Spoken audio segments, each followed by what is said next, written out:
Greetings from the Rotary Club of Pune Metro and Rotary District 3131. My name is Makarand Phadke and I am the President of Rotary Club of Pune Metro. We are very happy to welcome everyone to this first episode of the webinar series Bolo Na. We are launching this webinar series towards the cause of addiction prevention. To maximize reach, we will be doing this series in bilingual, Marathi and English. It is well recognized that the addiction is becoming increasingly menace. The numbers that you read and hear are staggering and unbelievable. It is reported that tobacco smoking addiction alone causes more than 10 lakh deaths every year in India. Rotary has always been at the forefront of fighting such social menace. For example, when polio was a very prevalent disease, Rotary decided to do something about it, and after years of sustained efforts were largely driven by Rotary, polio has been almost conquered. Barring a couple of countries, polio has disappeared. Similarly, Rotary intends to bring its collective power to help eradicate the addiction menace. All sections of the society and all age groups are vulnerable to these dangers. But the young generation is at the greatest risk of addictions, as young minds are easily impressionable. Creating awareness about the ill effects is obviously the first logical step in such a journey, hence the webinar series. Idea is to bring together thought leaders, influencers who will be able to vividly bring out the dangers of such a path, present alternatives, and also state possible remedies for those who have already fallen into the trap. The plan is to broadcast at least one lecture per month. As I said before, today is the first episode of this series. We are indeed fortunate to have Dr. Anand Nadkarni to address us. Dr. Nadkarni, welcome to Bolo Na. I have the privilege of introducing Dr. Nadkarni, but the challenge I face is to compress his illustrious CV into few minutes, but I shall try.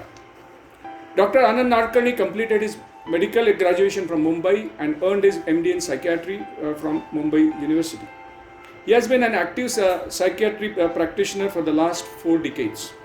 He is one person who has taken the concept of mental health to almost every conceivable social strata and is working in so many diverse settings.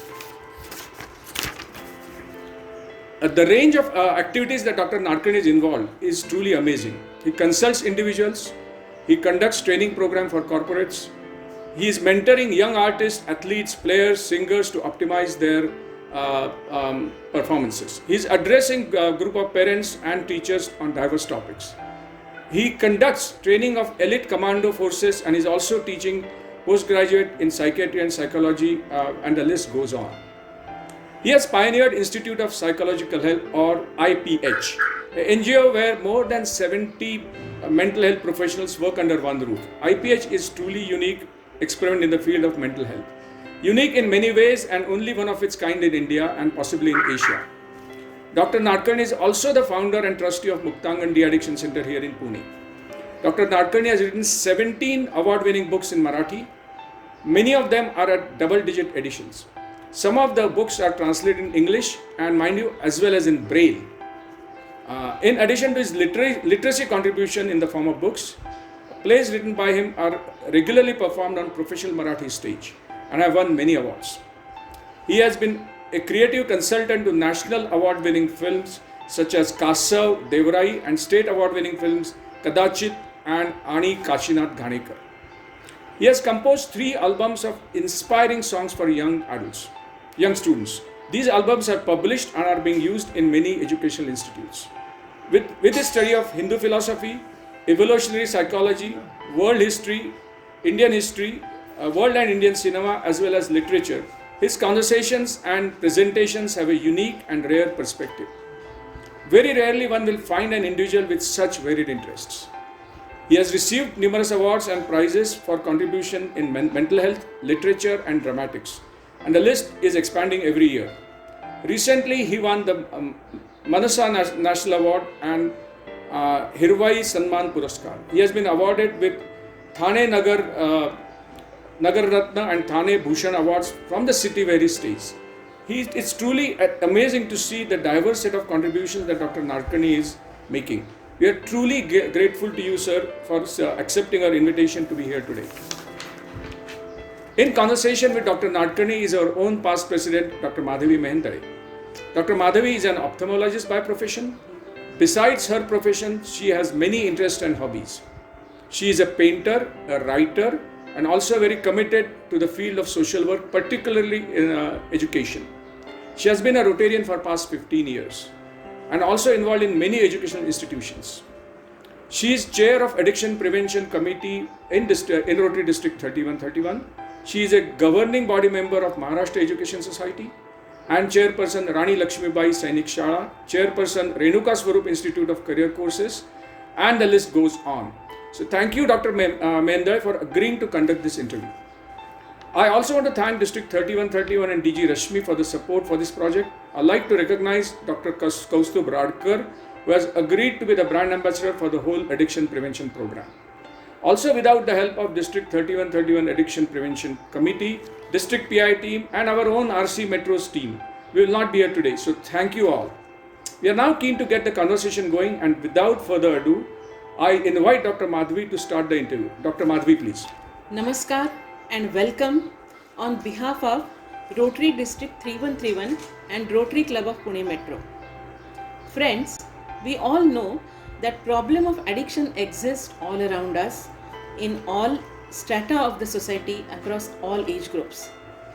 We as Rotarians are committed to address such issues faced by the society. To contribute our bit, we have launched this Say No webinar series dedicated to prevention of addiction. In this series, we will be having lectures, interactions, panel discussions by experts in this field. The series will be done in a bilingual fashion, म्हणजे मराठी इंग्रजी, so that more people can get benefit out of this series. We will be focusing on NADI, that is NADI. N stands for nicotine, D for drugs, A for alcohol and I for internet. या webinar सिरीजचा logo याच्यामध्ये से no हे शब्द आहेत. हे शब्द addiction या क्षेत्रामध्ये प्रसिद्ध आहेत. Say no to what, say no to drugs, say no to addiction. त्याच्याबरोबर आम्ही त्याला जोडलं आहे बोलो ना, हे दोन शब्द. बोलो ना याचा हिंदी कोलोक्वियल भाषेमध्ये अर्थ आहे परत से नो, नकार द्या, स्पष्ट नकार द्या, से नो टू ॲडिक्शन. त्याच्याचबरोबर प्लीज बोला, कम्युनिकेट करा. आपल्याला माहिती आहे की सर्व ॲडिक्शनच्या मुळाशी बरेचदा मानसिक प्रॉब्लेम असतो. कम्युनिकेशन होत नाही, पालकांशी कम्युनिकेशन होत नाही, कधीकधी डिप्रेशन असतं, वैफल्यग्रस्त असतात लोक. अशा वेळेस जर ते बोलले, आपल्या मनातला प्रॉब्लेम त्यांनी शेअर केला, तर त्यांना मदतीचा हात मिळू शकतो. मदत देण्यासाठी रोटरी तुमच्याबरोबर आहे, समाज तुमच्याबरोबर आहे. त्याच्यामुळे प्लीज शेअर करा, प्लीज बोला. व्यसनाच्या मुळाशी मानसिक आजार असू शकतात. हा धागा पुढे घेऊन मी प्रसिद्ध मानसोपचार तज्ज्ञ, प्रसिद्ध सायकियाट्रिस्ट डॉक्टर आनंद नाडकर्णी यांना इथे आमंत्रित करते आणि आजच्या या वेबिनारच्या सिरीजच्या पहिल्या एपिसोडमध्ये आपण त्यांना प्रश्न विचारूया, त्यांच्याशी चर्चा करूया आणि त्यांचे विचार ऐकून घेऊया. नमस्कार. मला असं वाटतं डॉक्टर आनंद, आता आपण प्रश्नांना सुरुवात करूया. काही मूलभूतच प्रश्न पडतात की आपल्या आयुष्यात हा व्यसन हा प्रकार का बरं आला? म्हणजे हा जर नसताच आयुष्यात तर किती बरं झालं असतं. माणसं कशी गुण्या गोविंदानी राहिली असती. पण हा आला, त्याच्यामुळे बरेच प्रश्न निर्माण झाले. तर हा का? So why is there addiction in our life in the first place? खूपच चांगला प्रश्न आहे आणि त्या प्रश्नाचं उत्तर शोधण्यासाठी आपल्याला मनुष्य स्वभावाकडेच जायला लागेल. बरोबर. पहिल्यांदा आपण काय लक्षात घेऊ, there is a difference between these two words. One is called wish and the other is called desire. वरवर दिसायला दोन्ही शब्द सारखे आहेत, पण त्याच्यामध्ये विश आणि डिझायर याच्यामधला फरक असा आहे. डिझायर मध्ये देर is a strong attraction. And if you see something about human nature, that human nature involves two things. One, to attract, and second, to get attracted. आणि हा ह्युमन नेचरचाच फक्त गुणधर्म नाहीये, हा संपूर्ण निसर्गाचा गुणधर्म आहे. संपूर्ण निसर्ग कशावरती चालतो, तर तुमच्या असं लक्षात येईल की to attract and to get attracted हा संपूर्ण सृष्टीचा नियम आहे. बरोबर. म्हणजेच to get attracted is one of the most primary impulses that even nature has. आणि माणूस त्या निसर्गाचा भाग आहे, त्यामुळे माणसामध्ये गेटिंग अट्रॅक्टेड ही गोष्ट कशी असणार नाही. Now human mind gets attracted towards a host of things. कारण कसं आहे, मुंगा असेल तर तो फक्त मधाकडेच अट्रॅक्ट होईल. अजून तरी याच्यात छान छान वाटते बरं का आनंद. आता तरी या सगळ्यात या सगळ्यात काही धोकादायक अजून तरी वाटत नाही. छान वाटते, अट्रॅक्शन आहे वगैरे वगैरे. हो, थांब ना येऊ ना. पण पहिल्यांदा कसं असतं, आपल्याला नीट समजून घ्यायचं तर तो विस्तार म्हणजे पट काय आहे तो लक्षात घ्यायला लागतो. आणि तो घेतल्याशिवाय आपल्याला ऍडिक्शन नीट कळणार नाही. आणि हा पट लक्षात न घेतल्यामुळे आम्ही सगळे जे क्लिनिकल बॅकग्राऊंडचे लोक होत ना, तो विस्तारक पट जो माणसाच्या इव्होल्युशन पासूनचा आहे तो लक्षात घेत नाही. आणि तो घेणं, जर तुम्हाला ऍडिक्शनला भिडायचं असेल, त्याच्या मर्मस्थानी भिडायचं असेल, तर तो पट लक्षात घेणं फार आवश्यक आहे. आणि तो इव्होल्युशन मध्ये चालूच होतो to attract and to get attracted या जोडीमुळे. Now see something that if this pair was not there, evolution would not have been there. म्हणजे हा जो ड्राईव्ह आहे तो ड्राईव्ह मुळामध्ये चुकीचा नाहीये, फक्त त्याला मर्यादा काय घालायची हा प्रश्न असतो. म्हणजे आपल्या संपूर्ण संस्कृतीमध्ये काय म्हटलेलं आहे की या ही जी सगळी स्ट्रॉंग डिझायर आहे तिला काम म्हटलेलं आहे. एनी स्ट्रॉंग डिझायर इज काम, but it has to be used. If it is used for creativity then that attractiveness is very good. उत्पत्ती हे तुम्ही काम, असं श्रीकृष्ण भगवद्गीतेमध्ये म्हणतो. म्हणजे हे जे अट्रॅक्टिव्हनेस आहे हा तुम्ही क्रिएटिव्हली वापरा तर त्याच्यातून तुमचा विकास होईल. आणि जेव्हा तुम्ही ही to attract and to get attracted ही तुक्कल डिस्ट्रक्टिव्हली वापरता तेव्हा त्याच्यातून ऍडिक्शन तयार होतं. आणि हा एक मोठा सगळ्या ऍडिक्शन शब्दाचा, म्हणजे तुमची जी नाडी आहे त्याच्यामध्ये आपण काय म्हटलंय बघा, त्या नाडीमध्ये तुझे पहिले 3 शब्द आहेत ते आहेत केमिकल्स. पण पुढचा जो आहे इंटरनेट हे बिहेवियरल ऍडिक्शन आहे ना. म्हणजे त्याच्यामध्ये पुन्हा अट्रॅक्ट आणि गेटिंग अट्रॅक्टेड हीच दुहेरी बाजू आहे. So what is very important is that these kind of desires are going to be there with all human beings. Human beings have to develop their ability to discriminate between which desires take them to health and which desires take them away from health. म्हणून से no असं जेव्हा आपण म्हणतो तेव्हा त्याच्या मागे विचार असला पाहिजे. It has to be a no which has come after I have discriminated. म्हणजे त्यालाच आपण म्हणतो विवेक. विवेक वापरून नो म्हणणं हे अशासाठी आवश्यक आहे की विवेक न वापरता नो म्हटलं तर ते तात्पुरतं नो असेल, ते टिकाऊ स्वरूपाचं नो नसेल. समजून one side you have this nature of man. आता त्याच्या दुसऱ्या बाजूला जाऊ. त्याच्या दुसऱ्या बाजूला सृष्टीमध्ये अशी खूप सारी केमिकल्स आहेत की ज्या केमिकल्स मध्ये ऍडिक्टिव्ह पोटेन्शियल आहे. साध्या भाषेमध्ये they can hook a person. मग आता हे ऍडिक्टिव्ह पोटेन्शियल हे माणसाला माहिती होतं का? हो, अगदी माणसाला आधीपासून माहिती होतं. 3-4 हजार वर्षापासून माहिती होतं. आपल्याकडे सुद्धा पुराणामध्ये सोम आणि सुरा हे उल्लेख आहेतच.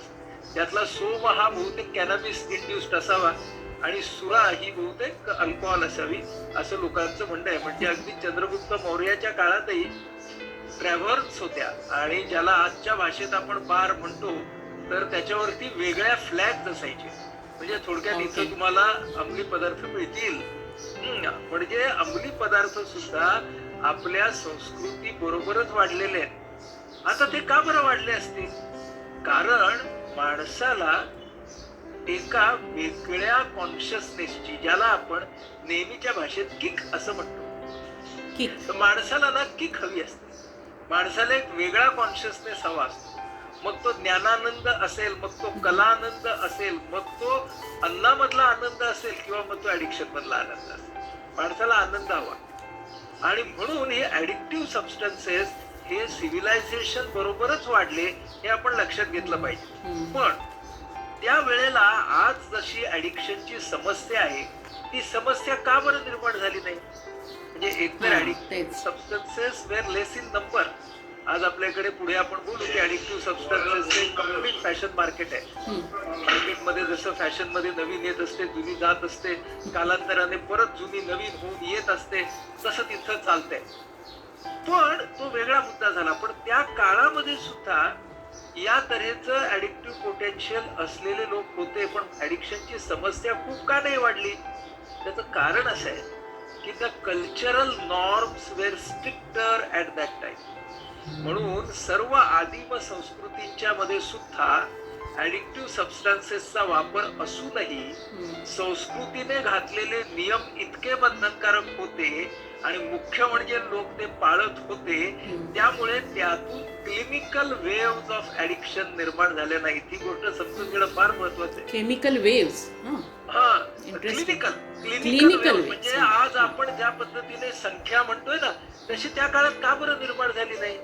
तर त्याचं कारण हे आहे की तुम्हाला कॅनॅबिस, समजा तुम्ही शिवरात्रीला घेणार आहे, महाशिवरात्रीच्या दिवशी कॅनॅबिस घेणार आहात, किंवा होळीच्या वेळेला तुम्ही कॅनॅबिसचं सेवन करणार आहात, उरलेले 360 दिवस नाही करणार, हे सुद्धा ते कल्चर आपल्याला सांगत होतं. म्हणजे आदिम संस्कृतींमध्ये, आदिवासी समाजामध्ये काम करणारे डॉक्टर अभय बंगाल सारखे आपले ज्येष्ठ कार्यकर्ते जे आहेत, ते आपल्याला नेहमी सांगतात की या आदिवासींच्या मध्ये ज्या वेळेला हे ऍडिक्टिव्ह सबस्टन्सेस वापरले जायचे, कल्चरने टाकलेले खूप मोठे नियम होते, ते लोक पाळायचे.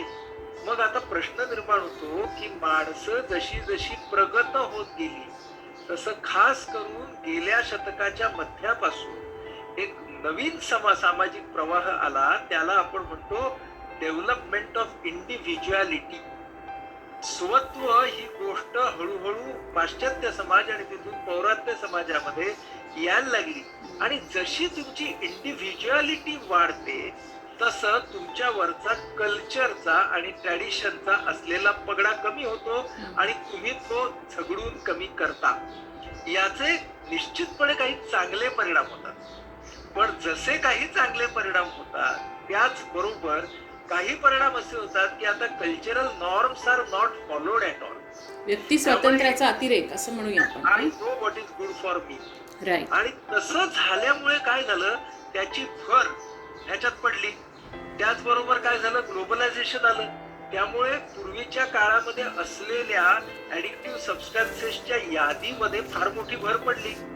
आणि जशी इंडिव्हिज्युअलिटी वाढते, तिचं भान जसं मुलांना 12-13 वर्षापासून यायला लागतं, तर नॅचरल चौकसपणा जो टीनेजचा असतो, त्याच्यामध्ये ह्याची भर पडते.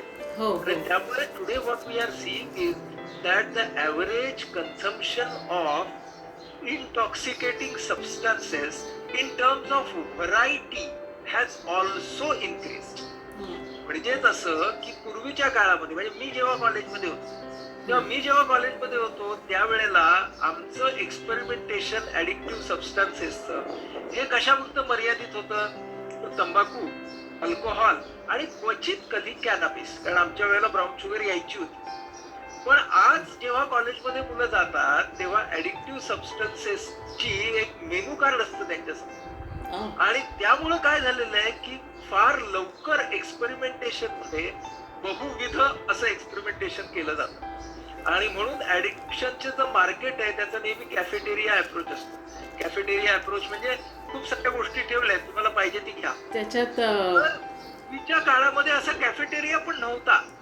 आणि त्यामुळं एका बाजूने निवड करण्याचं स्वातंत्र्य सुद्धा कमी होतं. म्हणजे लक्षात घे, आज ऍडिक्शन ह्या म्हणजे why we are calling it a kind of pandemic, because all these kind of factors are influencing the current scenario. Now you know की ऍडिक्शन जर नसतं तर उत्पत्ती आणि क्रिएटिव्हिटीचं सर्कल पण झालं नसतं. पण जर आपण ती डिझायर नीटपणे वापरली नाही तर त्याच्यातून हा अनहेल्दी ऍडिक्शनचा राक्षस सुद्धा उभा राहू शकतो. दुधारी आहे, दुधारी शस्त्र आहे. हा दुधारी शस्त्र. हां, मला असं वाटतं चांगले मुद्दे याच्यात डिस्कस झाले. आदिवासी भागामध्ये असं डॉक्टर अभय बंगांच्याकडनंही ऐकले आणि तुझ्याकडूनही ऐकले की दारू असते पण दारुडे नसतात. आणि हळूहळू जसं संस्कृती डेव्हलप झाली आणि आपण तू म्हणलास तसं व्यक्ती स्वातंत्र्याचं कडे जायला लागलो तेव्हा हे सगळे जे समाजाने घातलेले बंधनं आहेत आपल्यावरती सगळी हळूहळू कमी होऊन त्याच्यातून व्यसनाकडे लोक जास्त वळायला लागले.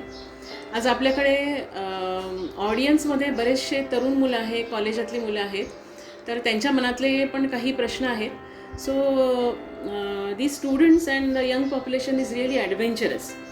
They want to try out new things, maybe for recreational purpose or maybe due to peer pressure or maybe because they feel that it is cool to use these kind of substances. पण अशा प्रकारच्या पदार्थांचा वापर जेव्हा प्रयोग म्हणून ते करतात किंवा एखादं धाडस म्हणून ते करतात तेव्हा they have some kind of questions in their mind. Number 1 question is, will this lead to addiction? मी रिक्रिएशनल पर्पजसाठी घेतलं, प्रयोगासाठी घेतलं तर मी याच्यातनं ॲडिक्ट होईन का? Can I become addict? And secondly, addict मी जर बनणार असेल तर how do I recognise that? How do I recognise that now I need some help? So ह्या तरुण मुलांना मला असं वाटतं ह्या प्रश्नाची उत्तरं मिळणं आवश्यक आहे. पहिल्यांदा गोष्ट अशी आहे की जी तरुणांची पॉप्युलेशन आहे ना त्याच्यापैकी मी एक्सपेरिमेंट करणार नाही असं म्हणणारे फार कमी असतात. हो, आणि ते जरी म्हणाले तरी ते तसं वागतील याची काही गॅरंटी नाही. तरुणाच्या व्याख्येतच आहे ते. हा, त्यामुळे आपल्याला महत्वाची गोष्ट काय आहे की they are going to experiment हे आपल्याला कुठेतरी आपल्याला डोक्यात ठेवायला पाहिजे. आता बघा, या सगळ्यामध्ये तरुणांना मी काय म्हणेन, एक्सपेरिमेंट करण्याच्या आधीची तुमची जी अवस्था आहे तिच्याकडे तुम्ही नीटपणे पहा. Observe your thoughts. Even when somebody gives you that kind of attractive proposal and look at it in many ways that the proposal looks attractive, all right. What is it going to give me? What kind of a satisfaction I am going to get after consumption of that? So start becoming analytical about your experience even before you have it. That is a very important point because people who are not analytical even before they go for experimentation are more likely to fall in the trap of addiction. That is why your analysis should start with your peers around you telling you घेऊन बघ रे काय होत नाही, किंवा they will give you a kind of provocation की तू ना असं मित्रा बाबूबाई आहेस, असेच सगळे जण करत असतात, हे नाही केलं तर तारुण्याची मजा काय, you know, they will give you justifications. So see through everything, see through those justification, see through your own thoughts. Your own thoughts tell you that if I do not take this, I may not belong to this group. Right. If I don't take it, these people will boycott me. Right. And then where I will be without all of them, they are my support. Now, is this a thinking where you are consuming or going to have that experience not for you, but because you don't want to be away from the norms of that group? लक्षात घे की तू कशाला तुला हवाय.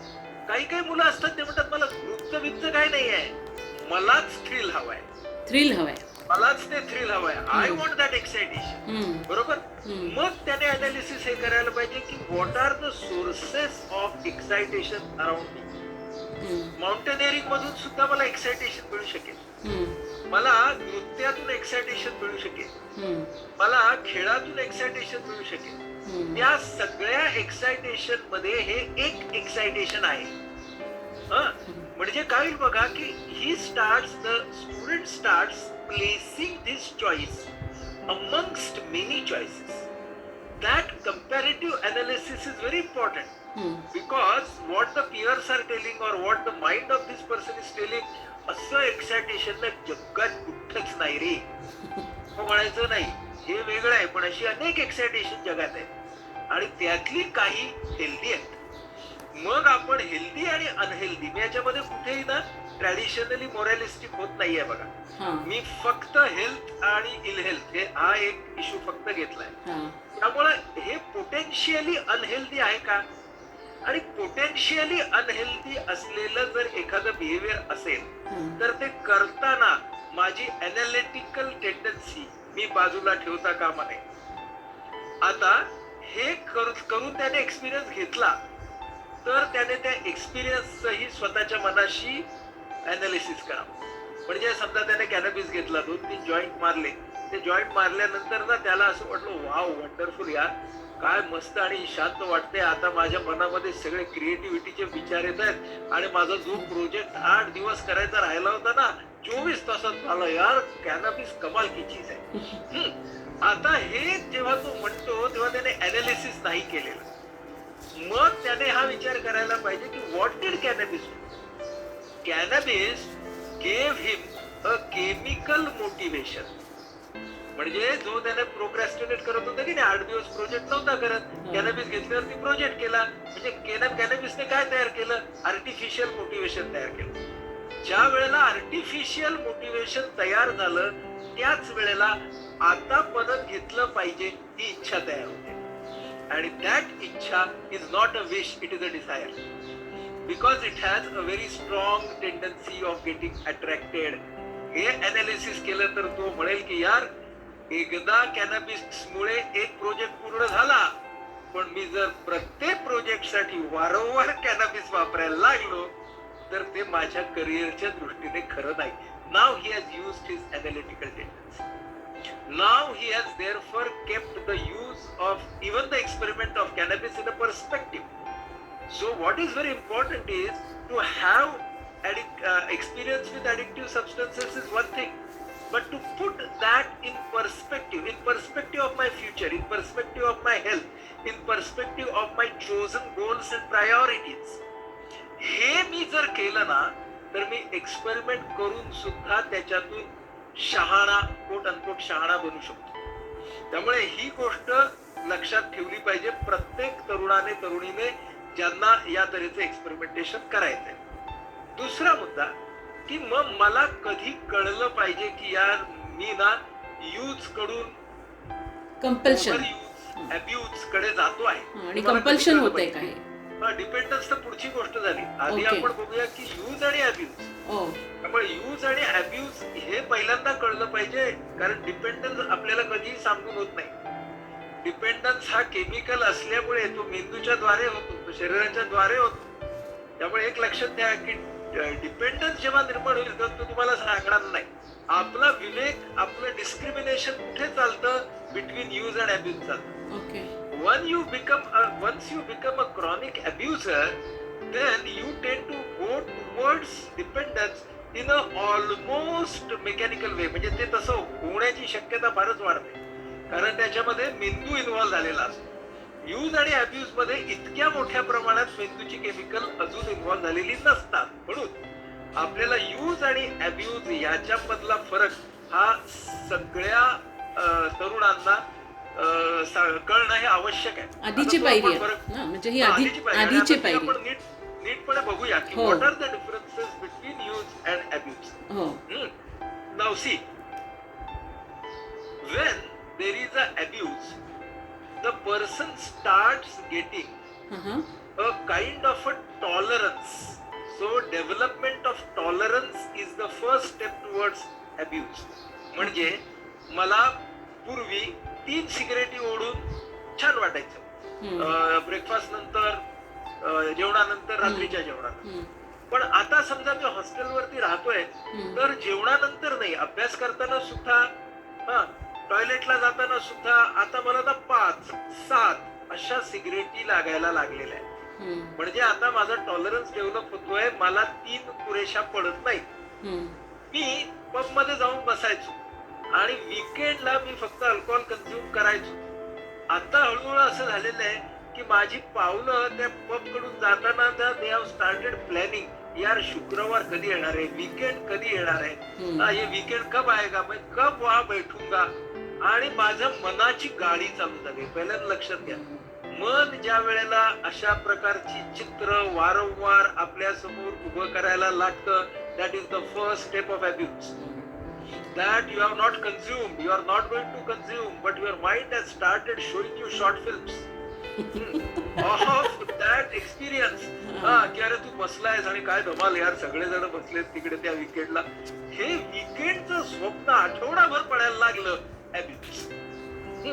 Practical सांगतोय की विद्यार्थ्यांनी काय डोक्यात ठेवलं पाहिजे की हे इमेजेस यायला लागले का प्रॉब्लेम आहे, टॉलरन्स यायला लागला की प्रॉब्लेम आहे. आपण जे करतो आहोत त्या बाबतीत आपण स्वतःला आणि इतरांना कन्व्हिन्स करायला लागलो की प्रॉब्लेम आहे. हे माझं कसं ऍडिक्शन नाहीये हे कन्व्हिन्स करायला लागलो की प्रॉब्लेम आहे, हे डोक्यात ठेव. When you start convincing which means you have started rationalizing. Right. The moment you start rationalizing, it is abuse. You are going towards that. म्हणून स्वतःच्या विचारांकडे लक्ष ठेवा. ज्या वेळेला आपण स्वतःला डिफेंड करतोय, ज्या वेळेला आपण स्वतःचं वागणं रॅशनलाइज करतोय, त्या वेळेला गडबड आहे, त्या वेळेला अब्यूज आहे. आणि मी सांगतोय हे सगळं डोक्यातलं आहे अजून, कारण डिपेंडन्स झाला की शरीरावरती पण त्याचा परिणाम होतो. अब्यूज मध्ये अजून डिपेंडन्स झालेला नाही. आणि तीच वेळ आहे की अब्यूज कडे आपण जाण्या आधीच थांबणं. म्हणून खरा जो से नो आहे तो अब्यूजला पाहिजे. ग्रेट. हे कारण ना या सगळ्या जनरेशनला there are going to be a majority who are going to use. तुम्ही आणि मी कितीही सांगितलं, डोकेफोड केली तरी सुद्धा त्यांचं वय, त्यांचं इंडिव्हिज्युअलिझम, त्यांचं वातावरण, त्यांच्या समोर असलेलं अख्खं ओपन मार्केट असा भयंकर आत्मनिग्रह, संयम वगैरे असलेली मायनॉरिटी असणार. त्यामुळं आपण let's not be in fools paradise. These people are going to use. We have to tell them की यूज आणि अब्यूज मधलं जे आपण आता बोलतोय ते लक्षात घ्या. फार महत्त्वाचं. त्या वेळेला तुमच्या मनामधली अनालिटिकल फॅकल्टी गहाण ठेवू नका. त्या वेळेला the movement your mind starts playing with you, playing with your conscience, त्या वेळेला डोक्यात ठेवा. साधं खोटं बोलणं चालू झालं, लक्षात ठेवा तुम्ही अब्यूज कडे जाताय. साधं खोटं बोलणं असतं ना का, साधं खोटं बोलणं. साधं खोटं बोलणं म्हणजे काय, अगदी सोपं की आईला सांगायचं की काही आणायचंय का, आणि मग खाली जायचं आणि मग येताना काहीतरी करून यायचं. तर हे साधं खोटं बोलणं. पण तिथून सुरुवात होते. So be truthful to yourself. कारण त्या वेळेला अशा तऱ्हेच्या अनालिटिकल फॅकल्टीज आपण जर वापरल्या नाहीत तर आपण अब्यूज कडे जाऊ. आणि याच्यामधलं सगळ्यात महत्वाचं उदाहरण जे मी देतो आणि जे सगळ्यांना महत्वाचं आहे, गांधीजींनी हे केलं. Gandhiji went to these kind of habits. He used things and then he was very analytical and he differentiated between use and abuse. हे गांधीजींनी लिहून ठेवलेलं आहे. हे गांधीजींनी त्यांच्या तंबाखूच्या बाबतीत लिहून ठेवलंय, मांसाहाराच्या बाबतीत लिहून ठेवलंय आणि प्रॉस्टिट्यूशनच्या बाबतीतही लिहून ठेवलेलं आहे. म्हणजे गांधीजी का महत्वाचे आहेत, कारण गांधीजींनी यूज आणि अब्यूज याच्यामध्ये अब्यूजच्या आधी स्वतःला थांबवलं. हे गांधींच्याकडून कोणी शिकायला पाहिजे. हे खरं म्हणजे आजच्या काळातले हे गांधी हे फार महत्वाचे आहेत की being a teenager he also had all those instincts. He had that friend of his.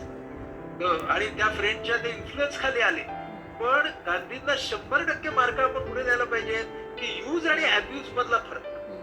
त्यांची अनालिटिकल टेंडन्सी त्यांच्या प्रत्येक अनुभवातून जात असताना सुद्धा त्यांना सोडून गेली नाही.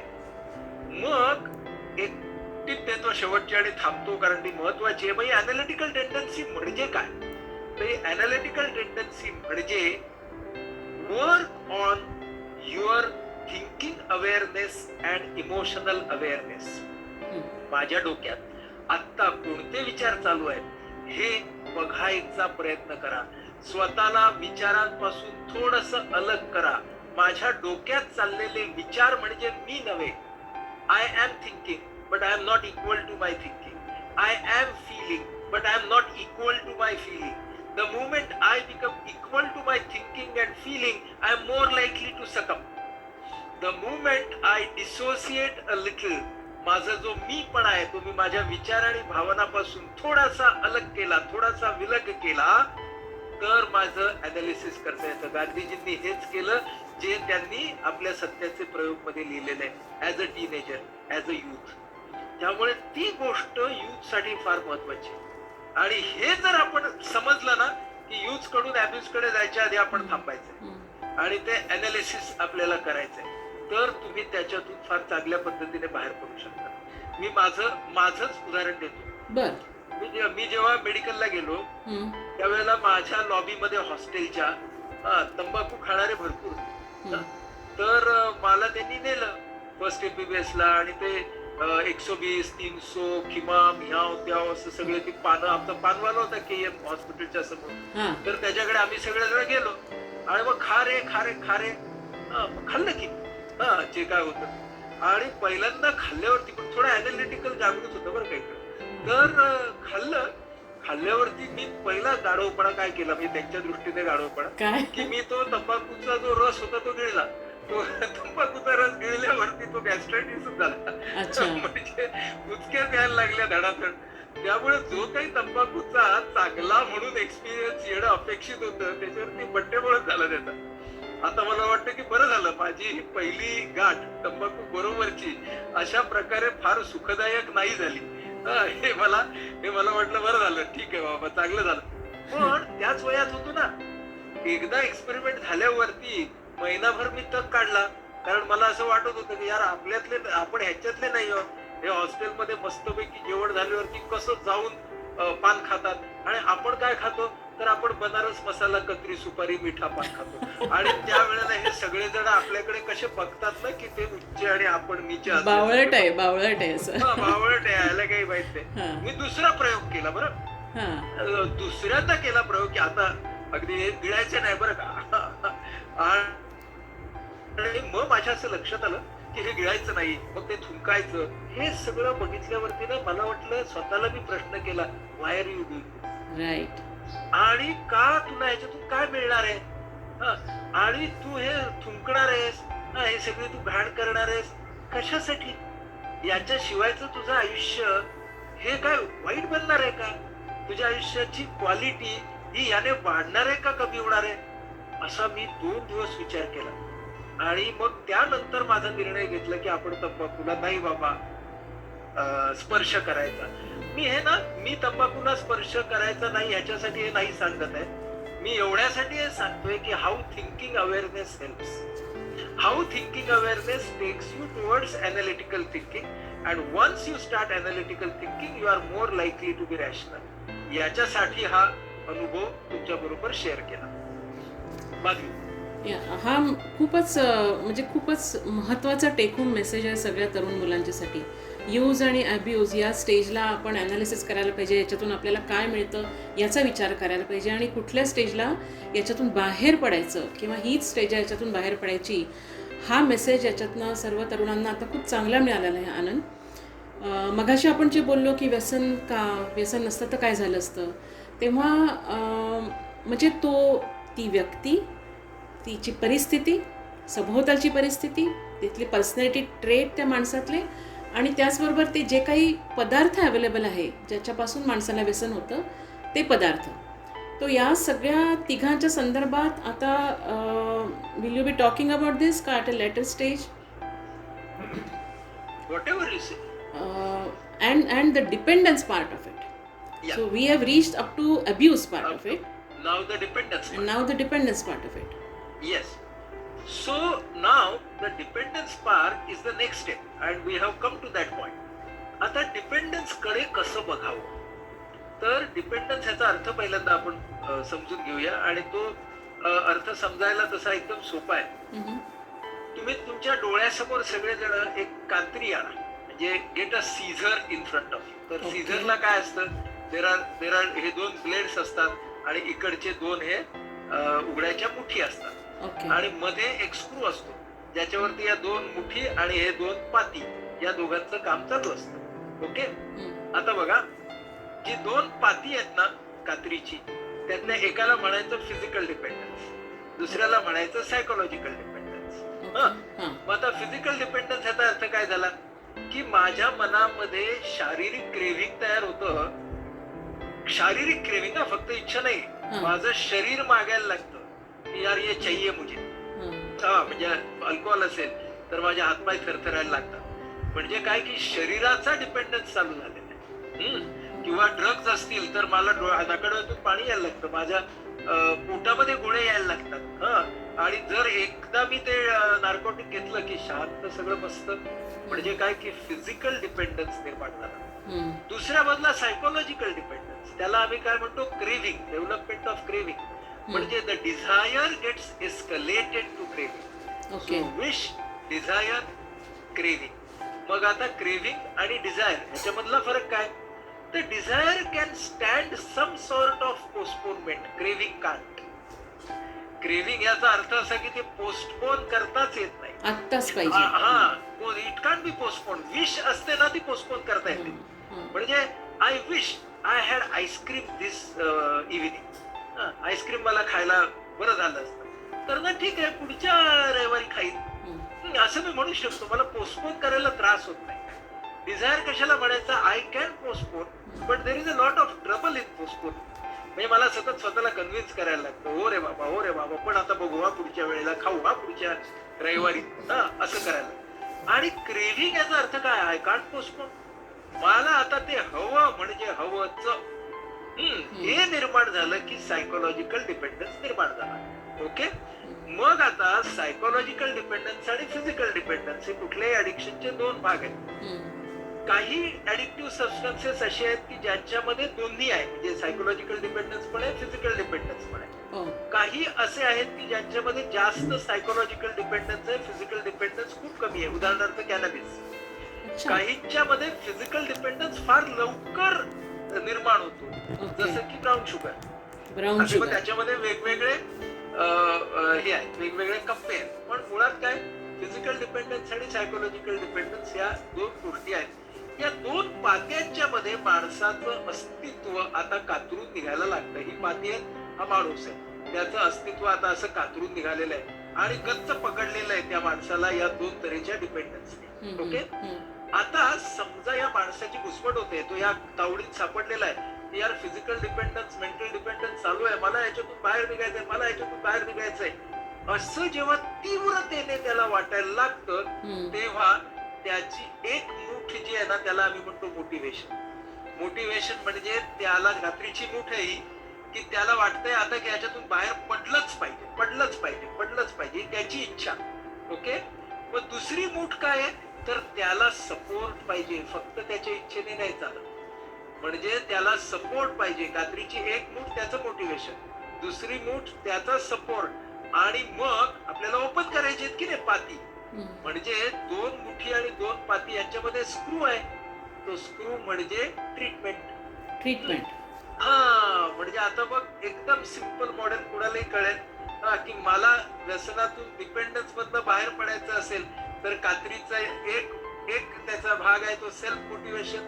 मला सपोर्ट पाहिजे, मला योग्य वेळी ट्रीटमेंट मिळाली पाहिजे. I can open the blades and I get व्यसन मुक्ती. हे जर आपण डोक्यात ठेवलं, अगदी सिंपल, की सगळी व्यसनमुक्ती म्हणजे हे आहे. मग आता काय पाहिजे? त्यासाठी तिन्ही गोष्टी पाहिजेत ना डिपेंडन्स मधून बाहेर पडायचं. तर एक माझी इच्छा पाहिजे, मला सपोर्ट पाहिजे आणि योग्य इंटरव्हेन्शन पाहिजे. तसं असेल तर मला त्यातून बाहेर पडता येईल. हे जे मॉडेल आहे, it is a medical model of dependence. It is a very important model because it does not brand that person as immoral. It's important. Immoral म्हणजे हा चुकीचा माणूस आहे, हा वाईट माणूस आहे, हा व्यसनी आहे, हे ना या व्यसनी लोक हे असेच राहणार, असं ब्रँडिंग नाहीये medical model. So why medical model of addiction is important? Because it is non judgmental. It does not pass a judgement on that person. बरोबर. आणि आपण सोशल त्याच्यामध्ये कसं असतो, हा जजमेंटल मॉडेल असतं, सोशल असतं. म्हणजे हा माणूस असा आहे, आता एवढा चांगला शिकला सवरलेला माणूस, याला असं करताना कळत नव्हतं का? सगळी घरादाराची वाट लावली, गाढव कुठला जजमेंट. सो आपण सोसायटीमध्ये बरेच जजमेंटल होतो आणि जजमेंटल आपण झालो की समोरचा माणूस जो असतो तो पुन्हा जजमेंटल होतो. तो म्हणतो मग तुम्ही मला गाढव म्हणणारे कोण? मग तो म्हणतो मी माझं ऍडिक्शन माझ्या पैशानी करतोय ना, असं करून तो डिफेन्सिव्ह वरती जातो. लक्षात आलं? That is why judgmental model doesn't work. Medical model says that this is a model of dependence. Some people, I mean, the people who use a particular addictive substance, some of them will go to abuse, some of them will go further to dependence. म्हणजे हा संख्येचा खेळ आहे. त्यातले काही जण इथून तिथे जातील. हे आपण डोक्यात ठेवणं फार आवश्यक आहे. आणि मग कोण तिथे जातील? एक्झॅक्टली. तू जे म्हणालीस त्याच्यामध्ये की ज्याची पर्सनॅलिटी तशी आहे, व्यक्तिमत्वामध्ये ज्याची ओढ आहे, किंवा ज्याला कुणाला ना त्याची अँझायटी ताब्यात ठेवण्यासाठीच केमिकलची गरज आहे, किंवा ज्याला त्याच्या भावना स्थिर करायलाच केमिकल लागतात, म्हणजे त्याच्या पर्सनॅलिटी मध्येच तो भाग आहे. त्याच्यानंतर इझी अवेलेबिलिटी आहे, तू म्हणालीस तसं की वातावरणामध्ये इझी अवेलेबिलिटी आहे, असं माणूस त्याच्याकडे जाईल. ज्याला सपोर्ट सिस्टीम नाहीये, ज्यांनी सपोर्ट सिस्टीम स्वतःची डेव्हलप नाही केलेली, तो एकाकीपणामधून त्याच्याकडे जाईल. म्हणजे अशा तऱ्हेची व्हल्नरेबिलिटी ज्यांच्याकडे आहे ते लोक अब्यूज कडून डिपेंडन्स कडे जाऊ शकतात. ही गोष्ट आपण डोक्यात घेणं आवश्यक आहे. आणि अशा लोकांना तुम्ही वाईट माणसं म्हणून ट्रीट करू नका, तर ते आजारी आहेत हे लक्षात घ्या. मात्र या आजाराच्या मॉडेल मधला एक भाग असा आहे की ह्या आजाराला त्या माणसाच्या विचार भावनांनी सुद्धा हातभार लावलाय. ही जबाबदारी त्या माणसाला घ्यायला हवी. त्याच्याशिवाय त्याची ट्रीटमेंट होऊ शकणार नाही. म्हणूनच तो जो अंगठा आहे की नाही सेल्फ मोटिवेशन आपल्या कात्रीच्या मधला, तो का महत्वाचा आहे तो एवढ्यासाठी.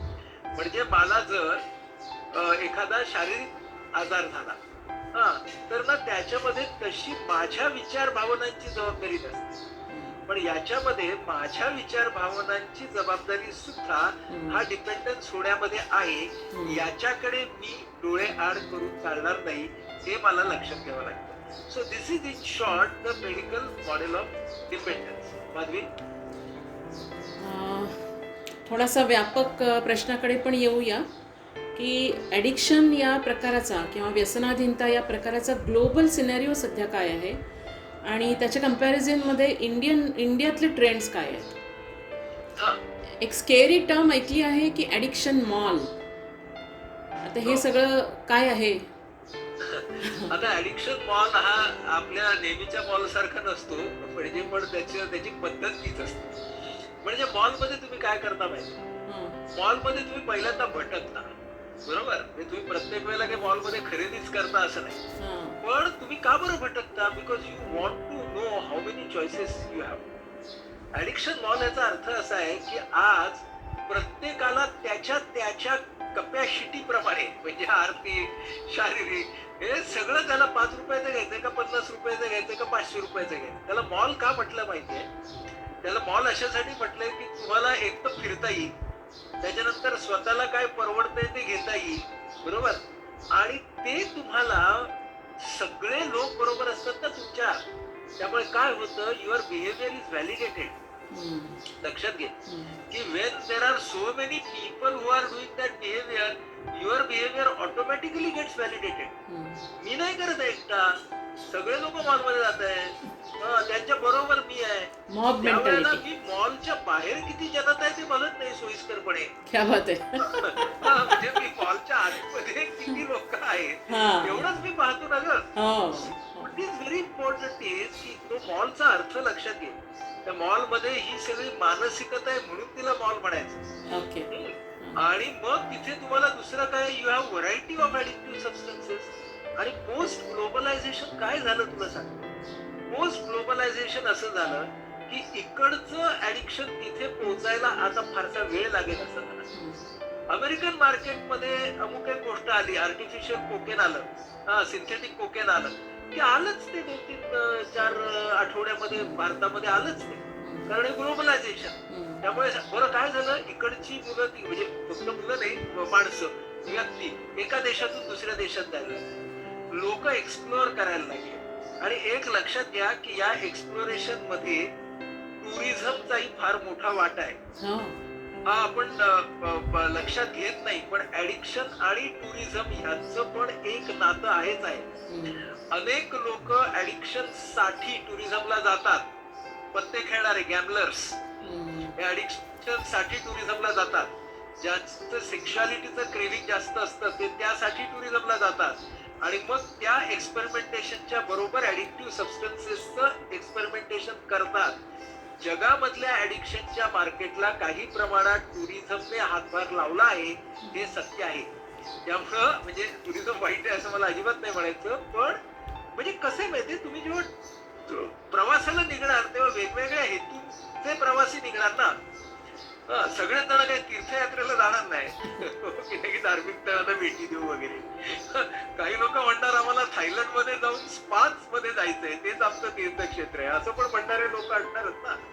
सो द पॉइंट इज की हे मोठ्या प्रमाणात व्हायला लागलं. त्यामुळे काय झालं, Y addiction mall, because the range of your experiences post globalisation increase.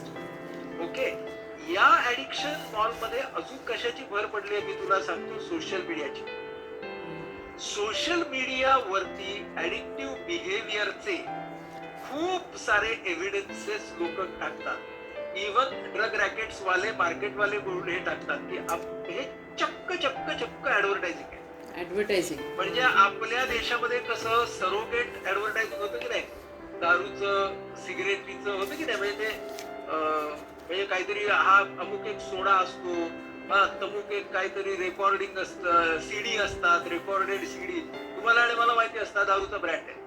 तर हे जसं आपल्याकडे होतं की नाही, तर त्यामध्ये महत्वाचा भाग असा येतो की हे सगळं जेव्हा होत असतं आपल्या सगळ्यांच्या मध्ये, तेव्हा ते ऍडव्हर्टायझिंगचंही प्रमाण आपल्यावरती होत असतं.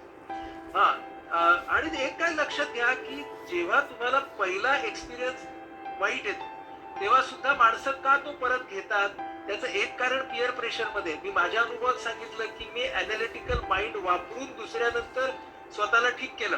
गांधीजींचं उदाहरण दिलं कारण त्यांनी अॅनालिटिकल माइंड वापरलं. असं अॅनालिटिकल माइंड प्रत्येकाजवळ नसतं आणि असलं तरी तो त्यावेळी वापरत नाही. त्यामुळं ज्या वेळेला हा तराजू आहे बघा, एका बाजूला माझं अॅनालिटिकल माइंड आहे, दुसऱ्या बाजूला माझं पिअर प्रेशर आहे. जिथं कुठं पिअर प्रेशरची जीत झाली तिथे आता तरी मला छान अनुभव येईल, आता तरी मला छान अनुभव येईल, म्हणून मी तो अनुभव घेत गेलो. होता काय झालं, मला तो छान अनुभव यायला लागला. म्हणजे there are many people who have persisted even after 1 or 2 bad experiences, and now in our meetings when they develop dependence they tell us की त्यावेळेला मी जर अॅनालिटिकल माइंड वापरून थांबलो असतो तर खूप बरं झालं असतं. So this is how the whole thing comes. Coming back to addiction mall, काय होतं बघ, त्यामुळं ही सगळी असं समोर असं दिसतंय ना तुम्हाला, मग आता तुझ्या लक्षात येईल की the environment is pushing the individual towards experimentation. इतके सगळे पियर्स करतायत, इतकी सगळी गोष्ट अवेलेबल आहे, हे सगळं अप मार्केट आहे. हा पुश किती आहे बघा. हा पुश मी जेव्हा कॉलेजमध्ये होतो, तू जेव्हा कॉलेजमध्ये होतीस तेव्हा नव्हता. म्हणजे we need to also understand the kind of situation that the generation of today is undergoing, the kind of attractions that they are having. म्हणजे आपणही त्यांच्या बाबतीत उगीच मोरॅलिस्टिक होऊन चालणार नाही. काही आजकालची मुलं यांना काय अमुकच नाही, तमुकच नाही, हे काय आपल्याला का बरं त्यांना लेबल करायचं. त्यांची दुनिया आपण समजून घेऊ. ते आज या ऍडिक्शन मॉल मध्ये उभे आहेत. साध्या मॉल मध्ये पहिल्यांदा गेलं तर भांबावून जायला गोंधळून जायला होतं. ऍडिक्शनच्या मॉल मध्ये नसेल का त्यांना गोंधळून जायला. त्या वेळेला जो कोणी हाताला हात देत असेल त्याला आधारासाठी घेऊन ते पुढे जात नसतील का. कदाचित तो हात बोटाला धरून जातोय, तो त्याचा हेतू काही वाईट असू शकतो. पण म्हणजे ना, आपण we need to understand and empathize even with this generation. नाहीतर आपण काय करतो, त्या जनरेशनला पण नावं ठेवायला लगेच सुरुवात करतो. जसे काय आपण भयंकर सोन्याचे पुतळे होतो. तर ते पण काही करण्यामध्ये पॉइंट नाही आहे. आपल्याला हे बघितलं पाहिजे की हा एक प्रॉब्लेम आहे, हा का वाढतोय, आणि आपल्याला या तरुण पिढीच्या बरोबर स्वतःला अलाइन करूनच त्याच्यातून मार्ग काढायचा आहे. याच्यामध्ये align and alienate. So we need to align, we should not alienate. हा फार महत्वाचा मुद्दा त्यातला आहे. माधवी, थोडंसं आपलं मेडिकल मॉडेल विषयी बोलणं झालं. You have mentioned some points about the medical model. And can you elaborate more about the treatment of addiction? हा त्याच्या त्याच्या त्याच्या आधी ना माझा एक मुद्दा आपला राहिलाय तो Okay. सांगायला पाहिजे आपल्याला, कारण हा. आपण सगळे जे घटक म्हणालो हां त्याच्यात आपण एक घटक थोडा बाजूला ठेवला, तो सांगायला पाहिजे, कारण लोकांना त्याच्यात फार प्रश्न असतात, आणि तो म्हणजे जेनेटिक्स. जेनेटिक्स हां की जेनेटिक्स आणि ऍडिक्शन याच्यामध्ये काय आहे. हम्म. तर याच्यामध्ये खूप सारे अभ्यास शोध पाहणे या जगामध्ये झाले आहेत, आणि त्याच्यामध्ये निष्कर्ष खूप गमतीदार आहेत. One of the best so आतापर्यंतची एक अतिशय व्यापक अशी पाहणी इंग्लंडमध्ये झाली. त्याच्यामध्ये त्यांनी ज्यांच्या घरी डिपेंडंट पॅटर्न ऑफ अल्कोहॉल असलेले वडील होते, प्रामुख्याने वडील, त्यांनी पेरेंट म्हटलंय पण त्या काळामध्ये प्रामुख्याने वडील होते, हम्म. असं ज्यांच्या घरी होतं त्यांच्या मुलांची, म्हणजे मुलांची आणि मुलींची, त्यांनी जवळजवळ 15 ते 20 वर्ष त्यांचा पाठपुरावा केला. हम्म. हे लोक आयुष्यात कुठे गेले, ह्या लोकांनी पुढे काय केलं. हम्म. तर तुला आश्चर्य वाटेल, त्याच्यामध्ये त्यांना 3 गट मिळाले. बर हा त्या 3 गटांमधला एक जो गट होता ज्याने वडिलांच्या ऍडिक्शनचा प्रत्यक्ष अनुभव घेतला होता, त्यातला वाईटपणाही त्या मुलाने भोगला होता, हम्म. त्याला इतकी अप्रिती निर्माण झाली की त्यानं आयुष्यभर त्या गोष्टीचं नावच काढलं. हम्म. बरोबर. हा एक गट होता. दुसरा गट असा होता ज्याला वडिलांच्या ऍडिक्शन मधले पहिल्या भागाच्याच मेमरी जास्त होत्या, जेव्हा वडिलांना डिपेंडंट पॅटर्न झाला नव्हता. म्हणजे सोयीस्कर माझा एक पेशंट मला नेहमी सांगायचा हम्म. की त्याचे वडील जे होते ते आर्मी मध्ये होते, आणि ते रोज संध्याकाळी त्यांचा जामनिमा असा घेऊन सगळे बसायचे दारूचा. तर हा मला तो सांगत होता की वयाच्या 4-5व्या वर्षापासून ना मला वाटायचं अशी संध्याकाळ माझी असली पाहिजे. That was the only image that person carry.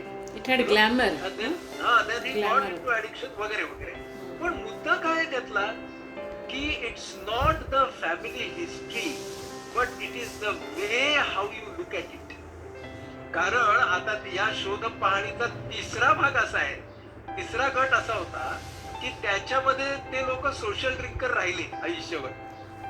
म्हणजे from teetotaller to problem drinker to social drinking, असे 3 गट तुम्हाला फॅमिली हिस्ट्री मध्ये मिळाले. ओके.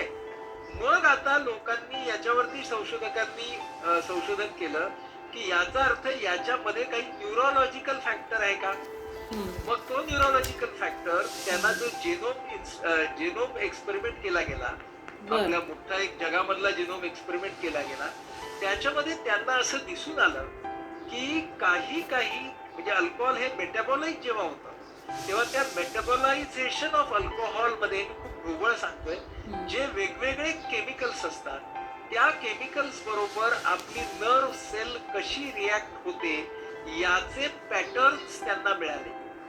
म्हणजे की जर फॅमिली हिस्ट्री आहे पण ती फक्त सहवासाची नाही आहे, तर ते जीन सुद्धा पास झालंय की how that alcohol dehydrogenase is dealt with in the neuronal apparatus, that is also past. How you will deal with that. ते जर दोन्ही गोष्टी एकत्र आल्या तर त्या माणसाला ऍडिक्शन होण्याची शक्यता जास्त. लक्षात आलं त्या मुलाला. म्हणजे he has both the nature and the nurture. म्हणजे हा मुलगा आहे त्याला एक नेचर मधून आलेली जेनेटिक व्हल्नरॅबिलिटी आहे, त्याच वेळेला त्याच्या बरोबर त्या ऍडिक्टिव्ह बिहेवियरचे इम्प्रिंट्स आहेत ते फार प्लेजरेबल आहेत, आणि त्यानं स्वतःचं अॅनालिटिकल माइंड न वापरता ते पुढे जाऊ दिलं तर मग तो सुद्धा ऍडिक्शन मध्ये आला. पण ज्यांच्यावरती इतके नकारात्मक इम्प्रिंट होता त्यांच्यामध्ये ते जरी जेनेटिक व्हल्नरॅबिलिटी होती तरी त्यांनी असा निर्णय घेतला की आम्हाला नकोच आहे. त्यामुळे त्यांना पुढचा प्रश्न आलाच नाही, म्हणजे त्यांनी घेतलंच नाही, त्यामुळे पुढचा प्रश्न त्यांना आलाच नाही. आणि तरी एक तिसरा गट होता की ज्याच्यामध्ये लोक सोशल ड्रिंकरला राहू शकले. त्याचा अर्थ असा आहे की genetic factors do influence, but this is not a hereditary condition. Okay. म्हणजे genetic factors are there in addiction, परंतु त्याच्यामुळे अल्कोहॉल होतं. असं आपल्याला म्हणता येणार नाही. So that is something which is important point. And तू म्हणालीस ट्रीटमेंटकडे यायचं, त्याच्या आधी एक दोन मुद्दे सांगतो. ते मुद्दे असे आहेत की अल्कोहोलिझम किंवा कुठलंही ऍडिक्शन हा जरी एका व्यक्तीचा आजार असला तरी तो कुटुंबाचा आजार होतो. बाय डिफॉल्ट तो कुटुंबाचा आजार होतो. आणि ही गोष्ट आपण लक्षात ठेवली पाहिजे की व्यसनाधीनतेमध्ये एक व्यक्ती जेव्हा जाते तेव्हा त्याच्या बरोबर किमान 5 ते 8 व्यक्ती या डिस्ट्रेस मध्ये जातात. या 5 ते 8 व्यक्ती ज्या आहेत त्या व्यथित होतात, त्यांना भावनिक परिणाम त्यांच्यावरती होतो. हा एक भाग. आणि दुसरा भाग असा की most of the addictions occur during the productive age of an individual. ज्या वेळेला त्या माणसानं त्याच्या प्रोडक्टिव्हिटीचा, उत्पादकतेचा, कर्तृत्वाचा पीक गाठायचा असतो, शिखर गाठायचं असतं, त्या वेळेला most of the addictions occur. So in that sense it is a social malady as well. हा याचा परिणाम जरी व्यक्तीचा असला तरी समाजावरती, समाजाच्या उत्पादकतेवरती, समाजाच्या स्वास्थ्यावरती याचा परिणाम होत आहे. त्यामुळे तो एक भाग आपण लक्षात घेतला पाहिजे की हा आजार हा सर्व तऱ्हेने. आणि पुन्हा आपण आत्ताच्या काळामधल्या बऱ्याचशा परमिसिव्ह अशा एन्व्हायरमेंट मध्ये राहतो. कल्चरची बंधनं सुद्धा कमी कमी झालेली आहेत. कन्झ्युमरिझम आलेला आहे. ऍडिक्टिव्ह सबस्टन्सेस जे ऑफिशियली म्हणजे बंधनं असून पण ऑफिशियली विकले जात आहेत, त्यांचं स्वतःचं खूप मोठं मार्केट आहे, त्यांचं स्वतःचं खूप मोठं ऍडव्हर्टायझिंग आहे. या सगळ्यामधून देशोदेशीच्या सरकारांना उत्तम रेव्हेन्यू मिळतो आहे. त्यामुळं ह्या सगळ्या गोष्टी असताना ऍडिक्शन कडे जाणं ही गोष्ट दुर्दैवाने पण सोपी होते. ती गोष्ट सोपी होते. आणि त्याचं कारण असं की average consumption of addictive substances has also increased. फ्रान्समध्ये एक पहिला डेमोग्राफिक स्टडी केला गेला होता. आणि फ्रान्स हा उत्तम देश आहे अशा तऱ्हेचा स्टडी करायला, की ऍव्हरेज कन्झम्पशन ऑफ अल्कोहोल जसं वाढत गेलं तसं त्या प्रमाणात डेमोग्राफिकली प्रॉब्लेम सुद्धा वाढत गेले. आणि फ्रेंच सोसायटी का, तर फ्रेंच सोसायटीमध्ये अल्कोहोल घेणं, वाईन घेणं हे शिष्टाचाराचा भाग मानलं जातं. नेहमीच्या जेवणाबरोबर ते घेतलं जातं. आणि त्यांच्यामध्ये असं लक्षात आलं की डिपेंडेंट झालेले लोक ते प्रोडक्टिव्ह होते बरं का, डिपेंडेंट असूनही, म्हणजे त्यांची कामं करत होते. पण जेव्हा त्यांच्या फिजिकल सिस्टीम्स फायर व्हायला लागल्या तेव्हा ते कळलं. म्हणजे आता तर सिरोसिसचीच लक्षणं येत आहेत, आता याला न्यूरोपॅथीचीच लक्षणं येत आहेत. मग कळतं की अरे याचं आता डिपेंडंट पॅटर्नला झालंय. तोपर्यंत तो डिपेंडंट पॅटर्न त्यांच्या प्रिव्हेलिंग कल्चर मध्ये लपून राहिला होता. फार इंटरेस्टिंग एक फ्रेंच पाहणी होती. त्यामुळे आपल्याला या सगळ्या गोष्टी लक्षात घेतल्या पाहिजेत की आपणही आता त्या तऱ्हेच्या समाजामध्ये आहोत. आणि म्हणून आता तुझ्या लक्षात येईल रेट्रोस्पेक्टिव्हली लुकिंग की यूज आणि अब्यूज मध्येच आपण थांबणं का आवश्यक आहे. ऍब्सोल्युटली. तो से टू नो, से नो हा बोलो ना हा जो आहे तो तिथे करणं का आवश्यक.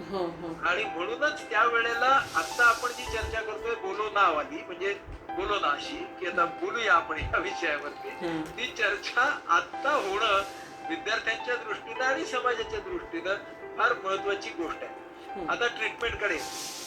आता ट्रीटमेंट जे आहे त्याच्यामध्ये दोन तऱ्हेची मंडळी असतात, दोन तऱ्हेचे इंडिव्हिज्युअल्स असतात. काही लोकांना जाणीव झालेली असते की आपले वाईट चाललेले आहे आणि आपल्याला याच्यातून सुटायला मदत हवी आहे, इथपर्यंत काही माणसं येतात. काही माणसं अशी असतात, असं आम्ही म्हणतो की addiction is a disease of denial. त्यामुळे काही लोक म्हणतात हा आपलं काही एवढं झालेलंच नाहीये आणि जेव्हा वेळ येईल ना तेव्हा बघू. आणि आपलं ऍडिक्शन बघ, ऍडिक्ट असतो तर सगळ्या जबाबदाऱ्या पार पाडल्या असत्या का. ऍडिक्ट म्हणजे तुम्ही मला ऍडिक्ट म्हणता, पण एक पैशाचं तरी कर्ज आहे का. काम किती व्यवस्थित करतोय. आता हे काय आहे, this is how it's a disease of denial. Denial काम करायला लागतं की मला हे नाहीच आहे, किंवा हे कोणामुळे होतं. त्याने सरकारी लोकांच्या बरोबर काम करतो यार, कॉन्ट्रॅक्टर्स बरोबर यांच्या बरोबर काम करतो. मग असं काही होतं का की पार्टी बिर्टी दिल्याशिवाय कामं होतात का. म्हणजे जणू काही सगळी जगामधली कामं ही त्या पार्टी दिल्यामुळेच झालेली आहेत. म्हणजे एका बोलते ही माणसं स्वतःच्या गुणवत्तेला कमी लेखतायत हे लक्षात घेतले. आणि जे काही होणार आहे ते सगळं पार्टीमुळेच होणार आहे असा त्यांचा विश्वास असतो. म्हणजे इथे रॅशनलायझेशन चालू झालं. हे चालू जेव्हा होतं तेव्हा ती व्यक्ती उपचारांचा स्वीकार करत नाही. म्हणून उपचाराची सुरुवात ही व्यक्तीच्या मोटिवेशन पासून व्हायला हवी आणि ती व्यक्ती पुरेशा मोटिवेटेड अवस्थेत तुमच्याकडे आमच्याकडे मेंटल हेल्थ प्रोफेशनल्सकडे, रिहॅब सेंटरकडे, काउन्सिलरकडे त्या अवस्थेत जाईल असं नाही. म्हणून महत्वाचा मुद्दा असा आहे की अशा वेळेला त्याच्या कुटुंबाने पहिल्यांदा मदतीसाठी जायला हवं. मी अनेक वेळेला असं पाहतो की व्यक्ती तर येत नाहीत, पण व्यक्ती येत नाही म्हणून कुटुंब सुद्धा मदतीला येत. म्हणून आज आपल्याला सगळ्यात मोठी जागृती कुठची करायची असेल तर ही आहे की ज्या वेळेला तुम्हाला डिपेंडंट पॅटर्न दिसेल त्यावेळेला कुटुंबानी स्वतःसाठी म्हणून पहिलं मदतीला या. त्या व्यक्तीचं मोटिवेशन केव्हा जागृत होईल माहित नाही, कारण आता आपल्याकडे कुटुंबियांच्या साठीचे खूप सारे स्वमदत गट आहेत. कुटुंबियांचा डिस्ट्रेस कमी करणाऱ्या सगळ्या गोष्टी, गट, इंडिव्हिज्युअल काउन्सिलिंग आपल्याकडे, जेणेकरून हे लोक त्या परिस्थितीला योग्य पद्धतीने हाताळू शकतात. आणि तसं झालं तर जो आपला व्यसनाधीन व्यक्ती आहे त्या व्यक्तीच्या मनामध्ये मोटिवेशन येण्याची शक्यता जास्त आहे. म्हणून इट इज व्हेरी इम्पॉर्टंट की even though that person may not be ready for help, you start taking you. आणि हे मुद्दामून मी का सांगतोय सगळ्यांना, खास करून तरुणांनाही, की आपल्याला दिसतात ना समाजामध्ये आणि मग सगळेजण काय म्हणतात, मग तो यायला तयार नाही, मग आम्ही काय करू. नाही, तुम्ही या. तुम्हाला काय धीर द्यायचा, तुम्हाला ही परिस्थिती हाताळण्यासाठी काय करायचं हे सांगण्याची यंत्रणा आपल्या मानसिक आरोग्य क्षेत्रात काम करणाऱ्या लोकांकडे आहे. त्यामुळे ते आपण करणं ही गोष्ट फार महत्वाची ठरेल. आता हा माणूस येईल आपल्याकडे, तर तो आल्यावरती कुठलंही व्यसन जे असेल त्याच्याप्रमाणे मग आपल्याला ठरवावं लागतं की तो मोटिवेशनच्या कुठल्या टप्प्यावर आहे. मग त्याला आपल्याला ट्रीटमेंट म्हणजे मदत काय द्यायची. मग तिथे भाग येतो, 3 प्रकारचा भाग येतो. एक आहे मेडिकल ट्रीटमेंट, दुसरी आहे सायकॅट्रिक ट्रीटमेंट आणि तिसरी आहे सायकोलॉजिकल ट्रीटमेंट. त्यामुळे या 3 पातळ्यांवरती त्याचा भाग व्हायला पाहिजे. मेडिकल ट्रीटमेंट का, कारण शरीराचा भाग.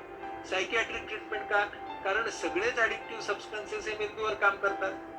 आधी ज्या दडून बसलेल्या काही मानसिक त्रासाच्या गोष्टी असतात त्या ऍडिक्शनच्या नंतर खूप तीव्र स्वरूपामध्ये वरती येऊ शकतात. So the psychiatric part is also important and psychological part is important because the physical withdrawal of any chemical will come under control after some days and weeks time, but that craving will remain. So the craving requires psychological help. बरोबर. हे craving समजून घेणं, त्याच्यावरती उपाय काढणं, इथे psychology पाहिजे. आणि पुन्हा आपण असं म्हणतो की या माणसाच्या व्यक्तिमत्वामध्ये जर सकारात्मक बदल घडायचा असेल, if that person has to change constructively in life, then for personality change also psychological help is required. म्हणजे हा आपला एक ट्रीटमेंटचा पट आपण तयार केला. आता हे कसं आणि कधी करता येतं तर it again depends from individual to individual. कधी कधी हे आपण त्या व्यक्तीला ऍडमिट कुठे न करताही करू शकतो. जर उत्तम मोटिवेशन असेल, उत्तम सपोर्ट स्ट्रक्चर असेल तर. पण सहसा आपल्याकडे ज्या वेळेला मदत घ्यायला लोक येतात तिथपर्यंत त्यांची स्थिती ही बऱ्यापैकी गंभीर झालेली असते. त्यामुळे कधी कधी हॉस्पिटलायझेशन करावं लागतं आणि त्या पहिल्या टप्प्याला it is called detoxification. So detoxification means to take care of the physical withdrawal. Then sometimes you have to opt for a rehab centre. So rehab centre मध्ये what happens, the psychiatric part as well as the psychological part is taken care of, and also you receive a very regular daily cycle. Your biorhythm is set, and you are also given counseling in terms of setting your goals. Family is involved in the whole process. म्हणजे मग तो व्यसनमुक्तीचा भाग त्याच्यामध्ये चालू होतो. तेव्हा rehab centres असतात.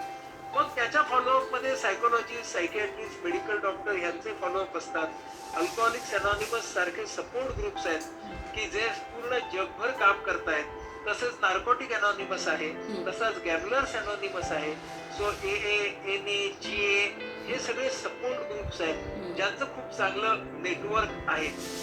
त्याच्यामुळं आपल्याला या सगळ्या गोष्टी डोक्यात ठेवणं गरजेचं आहे की ही सगळी उपचाराची कडी आपल्याला माहिती असली पाहिजे. बऱ्याच वेळेला माझ्या असं लक्षात येतं की people do not know what exactly is treatment. त्यामुळे इतक्या साऱ्या पातळ्यांवरती ट्रीटमेंट आपल्याला करता येते ही गोष्ट महत्वाची आहे. मग आता मी बोललो व्यक्ती आणि कुटुंबाबद्दल, पण त्याचबरोबर या व्यक्तीचं रिहॅबिलिटेशन होणं सुद्धा महत्वाचं असतं. मुक्तांगण सारख्या ठिकाणी आम्ही अशा रिहॅबिलिटेशनचे प्रयत्न करतो. त्याचं कौशल्य काय आहे ते वाढवता येईल का, त्याला कुठे आपल्याला व्यवसायाला मदत करता येईल का हे आम्ही पाहतो. त्याचबरोबर मुक्तांगणमध्ये आपण आपल्या ज्या सहचरी आहेत त्या कुटुंबामधल्या आहेत त्यांचंही आपण रिहॅबिलिटेशन करतो. म्हणून आपलं सहचरी किचन आहे, त्यांना आर्थिकदृष्ट्या आपण स्वयंपूर्ण करतो. ठाण्यामध्येही आपलं सहचरी किचन आहे. So those kind of things which are for rehabilitation. So rehabilitation is also an integral part of that treatment. बरोबर. आणि मग या माणसाला फॉलोअप लांबचा लागणार. म्हणजे मुक्तांगणमध्ये आपली आता महाराष्ट्रात 22 ठिकाणी आपली फॉलोअप केंद्र आहेत, पाठपुरावा केंद्र आहेत. ते फार महत्वाचं आहे कारण networking is very important part of recovery. So that is also part of treatment. And finally to reach out to society the way Rotary has undertaken this project. The society needs to be taken into confidence and we need to destigmatize the whole area of addiction so that people start looking at it as a very important health problem, productivity problem, and do not stigmatize it as की म्हणजे हे व्यसनी असे हे कधीच सुधारणार नाही असं न म्हणता समाजाने ही करणं आवश्यक आहे. म्हणून या पातळीवरचं प्रबोधन सुद्धा फार महत्वाचं आहे. आणि ट्रीटमेंटचा भाग आहे ज्याला आम्ही म्हणतो सप्लाय रिडक्शन. म्हणजे डॉक्टर अभय बंग या बाबतीमध्ये खूप काम करतायत. सप्लाय रिडक्शन म्हणजे व्यसनाधीनतेकडे नेणारे पदार्थच तुम्हाला कमी कसे मिळतील. म्हणजे त्यांचं दारूमुक्ती आंदोलन जे आहे तर ते त्या बाबतीतला एक भाग आहे की community coming together and saying no to addictive substance. It is the community that comes together. And that is why community makes a choice that we don't want to succumb to this particular chemical. हा सुद्धा एका बाजूनं पूर्ण ट्रीटमेंटचाच भाग आहे हे आपण लक्षात घेतलं पाहिजे. म्हणजे ट्रीटमेंटचा सुद्धा एक खूप मोठा विस्तृत असा कॅनव्हास आहे आणि त्याच्यामध्ये समाजातल्या प्रत्येकाला काम करायला जागा आहे, आपलं योगदान करायला जागा आहे. म्हणजे मेंटल हेल्थ प्रोफेशनल पासून ते सपोर्ट ग्रुप्स पासून ते रोटरी सारख्या सोशल ऑर्गनायझेशन्स पर्यंत. माधवी, खूपच महत्त्वाचे पॉईंट्स डिस्कस झालेले आहेत आपल्या तरुण पिढीसाठी. For the youth the main take home message is stop at the level of use and abuse. त्याच्यानंतर कम्युनिकेशन या पिढीशी करणं गरजेचं आहे, त्यांच्यासाठी एम्पॅथी असणं गरजेचं आहे. आपण आपल्या काळामध्ये जशा प्रकारे वाढलो त्याच्यापेक्षा आत्ताची मुलं वेगळ्या काळामध्ये आहेत, त्यांचे स्ट्रेसेस वेगळे आहेत, 10वी-12वीचे ताण त्यांचे वेगळे आहेत. त्याच्याबरोबर त्यांच्या आजूबाजूचा समाज बदलला आहे, त्यांच्याकडे अवेलेबिलिटी म्हणजे ॲडिक्शन मॉल उपलब्ध आहे जो कदाचित आपल्या काळात नव्हता. त्याच्यामुळे जजमेंटल न होता त्यांना एम्पॅथीची गरज आहे. आणि त्यांच्यावर काय संस्कार होतात, संस्कार अगदी डायरेक्टली असो किंवा इनडायरेक्टली असो, आपण कसे वागतो, पेरेंट्स कसे वागतात, सोसायटी कशी वागते, त्यांच्यापुढे काय रोल मॉडेल्स ठेवतात, याच्यामध्ये थोडा माध्यमांचाही सहभाग आहे, सिनेमांचाही सहभाग आहे, त्यांचे रोल मॉडेल जे हिरो हिरोईन आहेत त्यांचाही सहभाग आहे. त्याचबरोबर रोल मॉडेल जे फिजिकल क्षेत्रात आहेत, ते काहीतरी कामगिरी करत आहेत, कुठले तरी ऑलिम्पिक मेडल्स मिळवत आहेत आणि वेगवेगळ्या शारीरिक स्पर्धांमध्ये भाग घेत आहेत, चांगली व्यसनं जोपासत आहेत, त्यांचासुद्धा सहभाग आहे. काही प्रश्न आलेले आहेत, त्या प्रश्नांच्या मधून अजून या प्रश्नाचा थोडा उलगडा होईल आणि या विषयाकडे आपण आणखी वेगळ्या दृष्टीने बघू शकू असं वाटतं आहे. सो बऱ्याचशा प्रश्नांचं उत्तर आनंद तुझ्या आधीच्या डिस्कशनमध्ये मिळालेलंच आहे, पण त्यातील काही अजून निवडक प्रश्न मी घेते. त्याच्यातला एक पालकांना आणि शिक्षकांना पडणारा प्रश्न असा आहे की how to recognise early science of addiction. माझ्या पाल्याला काही प्रकारचं व्यसन जडलं आहे, याची सुरुवातीची लक्षणं काय, ती ओळखायची कशी? काय माहिती आहे, आपण असा विचार करूया की आपल्याला दिसतं काय, पालक म्हणून आपल्याला आपल्या मुलाच्या किंवा मुलीच्या वर्तनामध्ये बदल दिसतो. पहिल्यांदा जो दिसतो तो वर्तनातला बदल असतो. आता हा बदल फक्त ॲडिक्शन मुळेच होईल असं नाही. म्हणून पालकांनी ना पहिल्यांदा काय लक्षात ठेवलं पाहिजे, वर्तनातला बदल हा आपला फोकस. मग आता याच्यामध्ये ऍडिक्शनची शक्यता कधी कधी आहे. पहिल्यांदा आपण वर्तनातला बदल म्हणजे काय ते बघू आणि मग ऍडिक्शनची शक्यता कोणती आहे ते बघू. वर्तनातला बदल ह्याच्यामध्ये महत्वाची गोष्ट की त्या विद्यार्थ्याची, त्या मुलाची, मुलीची जी प्रोडक्टिव्हिटी आहे, देर is a steep drop without any explainable reason. Productivity मधला ड्रॉप. आता प्रोडक्टिव्हिटी याचा अर्थ फक्त मार्क, पर्सेंटेज असा नाही. इन्व्हॉल्वमेंट इन अ गिव्हन गोल. म्हणजे ज्या इन्व्हॉल्वमेंटने ती व्यक्ती, तो मुलगा किंवा ती मुलगी आधी त्या गोलने झपाटलेली होती, मला हे व्हायचंय, मला सीईटीत मार्क काढायचे, मला असं असं करायचंय, आणि आता हळूहळू ना त्या गोलचं महत्व राहिलेलं नाही. हा, असं व्हायला लागलं की commitment to goal has started getting floundered. हे महत्वाचं. त्याच्यानंतर emotional regulation has started getting affected. म्हणजे कधी खूपच चिडचिड होते, कधी फेकाफेक होईपर्यंत चिडचिड होते. हा, कधी कधी इतकं 16 तास अंथरुणातच पडून राहतोय माणूस, उठतच नाही अजिबात. नंतर ज्याला आपण ऍव्हरेज डेली लिव्हिंगच्या ऍक्टिव्हिटीज, त्याला एडीएल असं म्हणतात, म्हणजे ऍव्हरेज डेली लिव्हिंगच्या ऍक्टिव्हिटीज आहेत त्याच्यावरती परिणाम झालाय. म्हणजे ग्रूमिंग नाही चांगलं राहिलेलं, दाढी बिडी करत नाहीये मुलगा असला तर, किंवा एखादी मुलगी पूर्वी किती पर्टिक्युलर होती आणि आता स्वतःला नीट ठेवत नाहीये. आंघोळ, खाणं या सगळ्याच्या वेळा अस्ताव्यस्त झालेल्या आहेत.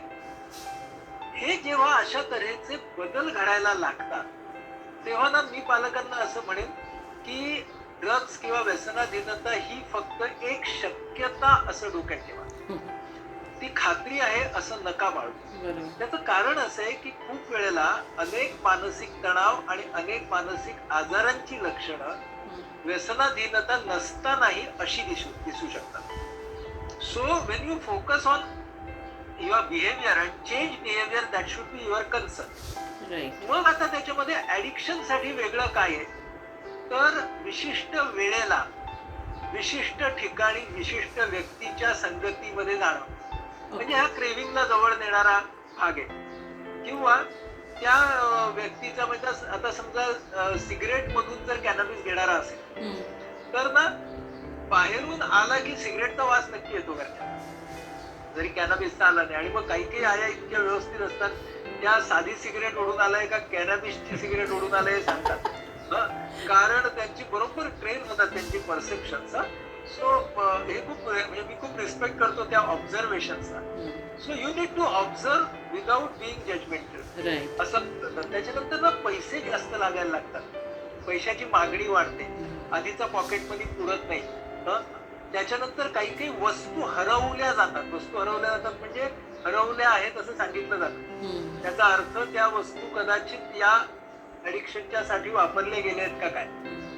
खोटं बोलणं, लबाड्या करणं, टोप्या लावणं याचं प्रमाण वाढायला लागतं. दीज आर द थिंग नाव की ऍडिक्शनच्या बाजूने अँटीना पालकांचा नेणाऱ्या गोष्टी कोणत्या, त्या या सगळ्या गोष्टी आहेत. ओके.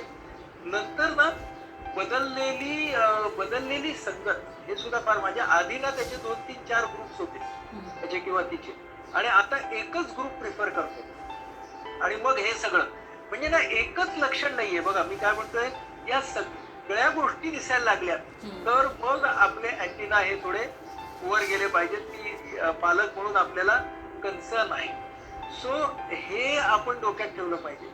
त्याच्या बरोबरच बोलतो की कन्फ्रंट कसं करायचं. त्यांना तू काही घेतोयस असं कन्फ्रंट नाही करायचं. हा, तू काहीतरी ऍडिक्शन मध्ये अडकलायस, हा, असं नाही कन्फ्रंट करायचं. Confront only on available data. म्हणजे तुझ्या वागण्यामध्ये आम्हाला फरक दिसतोय, तुझ्या सवयींमध्ये आम्हाला फरक दिसतोय, तुझ्या परफॉर्मन्स मध्ये आम्हाला फरक दिसतोय. And all the changes make us concern and we need to talk about it. पहिल्यांदा ना we need to talk about it. पहिल्यांदा ट्रीटमेंट वगैरे बोलायचं नाही. पहिल्यांदा we need to talk about it. मग ना बऱ्याच वेळेला कोऑपरेटिव्ह असेल तो मुलगा किंवा मुलगी, किंवा कोऑपरेटिव्ह नसेल, पण आपल्या बाजूने बोलायची तयारी आहे आणि आम्हाला तुला समजून घ्यायचंय, बोलायचंय, इथपर्यंत ते कन्फ्रंटेशन मर्यादित ठेवा. मग समजा तो मुलगा आणि मुलगी बोलायला बसले आपल्या समोर, तर ना पुन्हा स्टार्ट विथ डेटा आणि start with parental concern. Don't talk directly about addiction. Okay. Then say what according to you are the reasons for your current state of affairs. तुझ्या बाजूने काय काय कारण आहेत, आमच्या बाजूने आम्हाला काय काय कारण वाटतात. आता तुम्ही त्या कारणांच्या मध्ये नंबर 3 किंवा नंबर 4 ला ऍडिक्टिव्ह सबस्टन्सेस असं रेफर करा. आता तुम्ही ते वन ऑफ द फॅक्टर्स म्हणून रेफर करताय. त्याच्यामुळे ना तो डिफेन्सिव्ह वरती जाण्याची शक्यता कमी. If you start with addiction, na, the person, see, it is a disease of denial. Right. सुरुवात केली तर तो डिनायल वरती जाण्याची शक्यता जास्त आहे. आता तुम्हाला काय करायला पाहिजे, वन ऑफ द कन्सर्न्स, मग त्याच्यामध्ये तुम्ही गेल्यावरती मग त्याला तिथपर्यंत तुम्हाला आणता येईल. मग आता त्यासाठी आम्ही तुझे आई बाप आहोत, आम्हाला तुझ्याबद्दल काळजी आहे, but at the same time we are emotionally involved in you quite a bit, और खूपच इन्व्हॉल्ड आहोत तुझ्यामध्ये. म्हणून ना आपण या बाबतीतल्या एखाद्या तज्ञाचा जो फॅमिलीच्या बाहेरचा आहे याचा पहिल्यांदा सल्ला घेऊया का. आता तज्ञ ही नंतर बोलला तरी चालेल. फॅमिलीच्या बाहेरचा विश्वासाचा माणूस हा फॅमिलीचा मित्र असू शकतो, त्याचे एखादा टीचर असू शकतो, फॅमिली डॉक्टर असू शकतात. त्यांच्यापर्यंत पहिल्यांदा कदाचित तो मुलगा किंवा मुलगी पालकांसमोर जे बोलू शकत नाहीये ते या तिसऱ्या माणसाच्या समोर बोलू शकते, जो विश्वासाचा हवा. मग त्याच्या मार्फत ट्रीटमेंटचा पर्याय येऊ दे. ट्रीटमेंट म्हणजे प्रोफेशनल हेल्पचा पर्याय. आणि मग प्रोफेशनल हेल्प कुठे काय द्यायची ते बघा. मी मुद्दामून एवढ्यासाठी सगळं डिटेल सांगितलं कारण बऱ्याच वेळेला पालकांना माहित नसतं. पालक खूप एकदम हे होतात, अलार्म होतात आणि त्यांच्या पुढे ना हा ऍडिक्ट झालेला आहे, हा पुढे इथे येते. आणि जर ऍडिक्शनची हिस्ट्री वगैरे असेल घरामध्ये तर खूपच जास्त त्यांची काळजी नॅचरली वाढते. म्हणून स्टेप बाय स्टेप कसे जा हे पालकांना सांगणं फार गरजेचं आहे. माधवी. हो हो, नाही खूपच आहे. हे जे टिप्स फारच उपयुक्त आहे सगळ्या पालकांना, शिक्षकांना आणि मुलांनाही. मी म्हणेन की तुमच्या आजूबाजूला तुमच्या मित्रमंडळीतही असे लोक असले की ज्यांच्या बिहेवियरमध्ये असा बदल तुम्ही ऑब्झर्व करताय, तर आता डॉक्टर आनंदकडनं ज्या टिप्स मिळाल्या त्याचा वापर नक्की करा. पुढचा प्रश्न जो आहे तो थोडासा समाजाच्या रोलबद्दल आहे. What kind of role the society is playing in this field of addiction. त्याच्यातला पहिला भाग आहे की सोशल प्रेस्टीज, सोशल ड्रिंकिंगला देर इज म्हणजे चांगल्या प्रकारे त्याच्याकडे बघितलं जातं. आणि कुठल्याही प्रकारचं सेलिब्रेशन असो, कुठल्याही प्रकारचं चांगली गोष्ट घरात घडली तर त्याच्यासाठी, किंवा मित्रमंडळीसुद्धा एकमेकांशी भेटतात तेव्हा त्याच्यामध्ये अल्कोहोल असणं हे एक प्रेस्टीजची गोष्ट समजल्या जाते. हा एक भाग आहे. आणि दुसरा भाग एकीकडे सोशल टॅबू आहे. म्हणजे आपल्या घरात if there is some alcoholic person we don't want to reveal that. आणि त्याच्यामुळे ट्रीटमेंट मिळायला विलंब होतो आणि सगळ्या सोसायटीकडनं हा एक टॅबू असल्यामुळे त्या माणसाबद्दल वाईट बोललं जातं, जजमेंटल होते सोसायटी आणि त्याच्यामुळे ट्रीटमेंट मिळायला विलंब होतो. तर ह्या सोसायटीच्या रोलबद्दल तुझं काय म्हणणं आहे? तुझं म्हणणं मला पूर्णपणे मान्य आहे. कारण ना सोसायटी जी आहे ना ती डबल स्टँडर्ड मध्येच वागते सहसा. कारण सोसायटी ही जरी दिसायला एकच समजा दिसली तरी त्या सोसायटीमध्ये खूप सारे लेयर्स असतात आणि त्या प्रत्येक लेयरचे स्वतःचे असे हितसंबंध असतात. त्यामुळं society is very unlikely to come out only against addiction. असं झालेलं आहे. मी तुला माझा अनुभव सांगतो. ब्राऊन शुगर हे एक व्यसन या 40 वर्षात एकमेव कदाचित असं आहे की ज्याला ना कुणीच थारा दिला नाही, त्याला रिस्पेक्टेबिलिटी मिळाली नाही, त्याला समाजाने नाकारलं. आमच्या सारख्या लोकांनी, संस्थांनी ते व्यसन नवीन असतानाच जी काही त्याच्यावरती प्रबोधन केलं म्हणा, जे काही आम्ही लिहिलं बिलं, काय माध्यमं वापरली.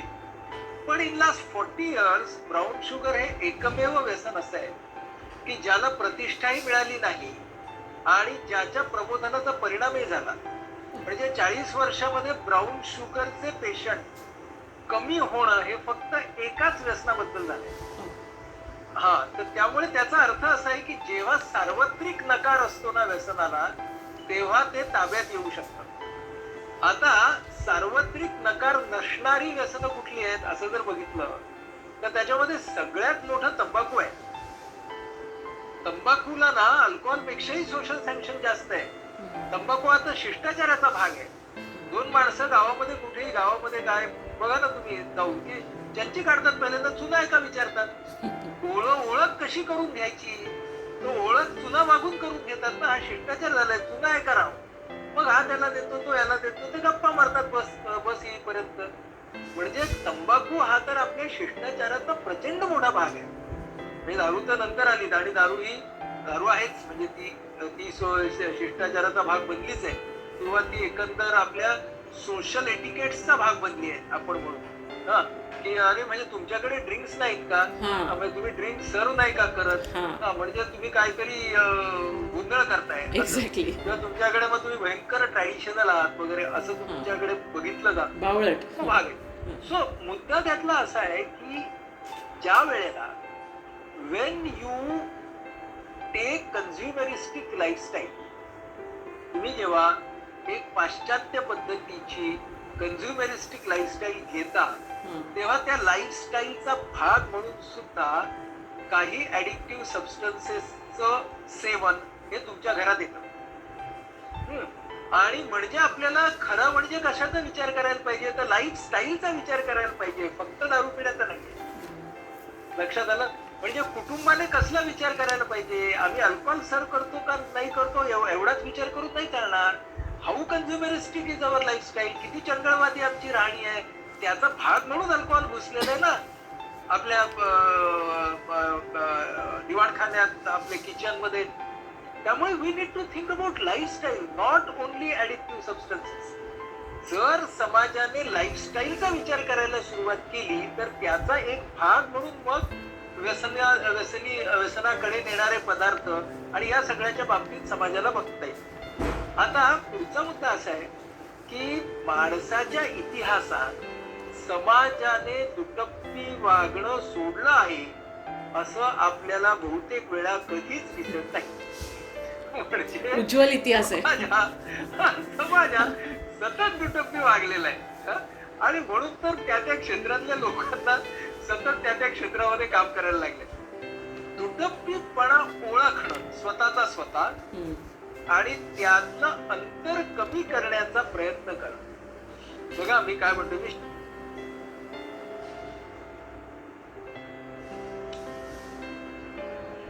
तुम्ही दुटप्पीपणा ओळखा आणि त्यातलं अंतर कमी करण्याचा प्रयत्न करा. हे जरी समाज म्हणून, आणि समाज म्हणजे आपणच ग, समाज म्हणजे असं काय वेगळं आहे का, समाज म्हणजे तुम्ही आपणपणा अगदी घालवला नाही. आपण माणसं धरून चाललो, आपण नाही घालवू शकणार. ठीक आहे ना, तो मिनिमाइज तरी करायचा प्रयत्न करू आपण, तो दुटप्पीपणा तेवढं तरी आपल्याला करता येणं शक्य आहे.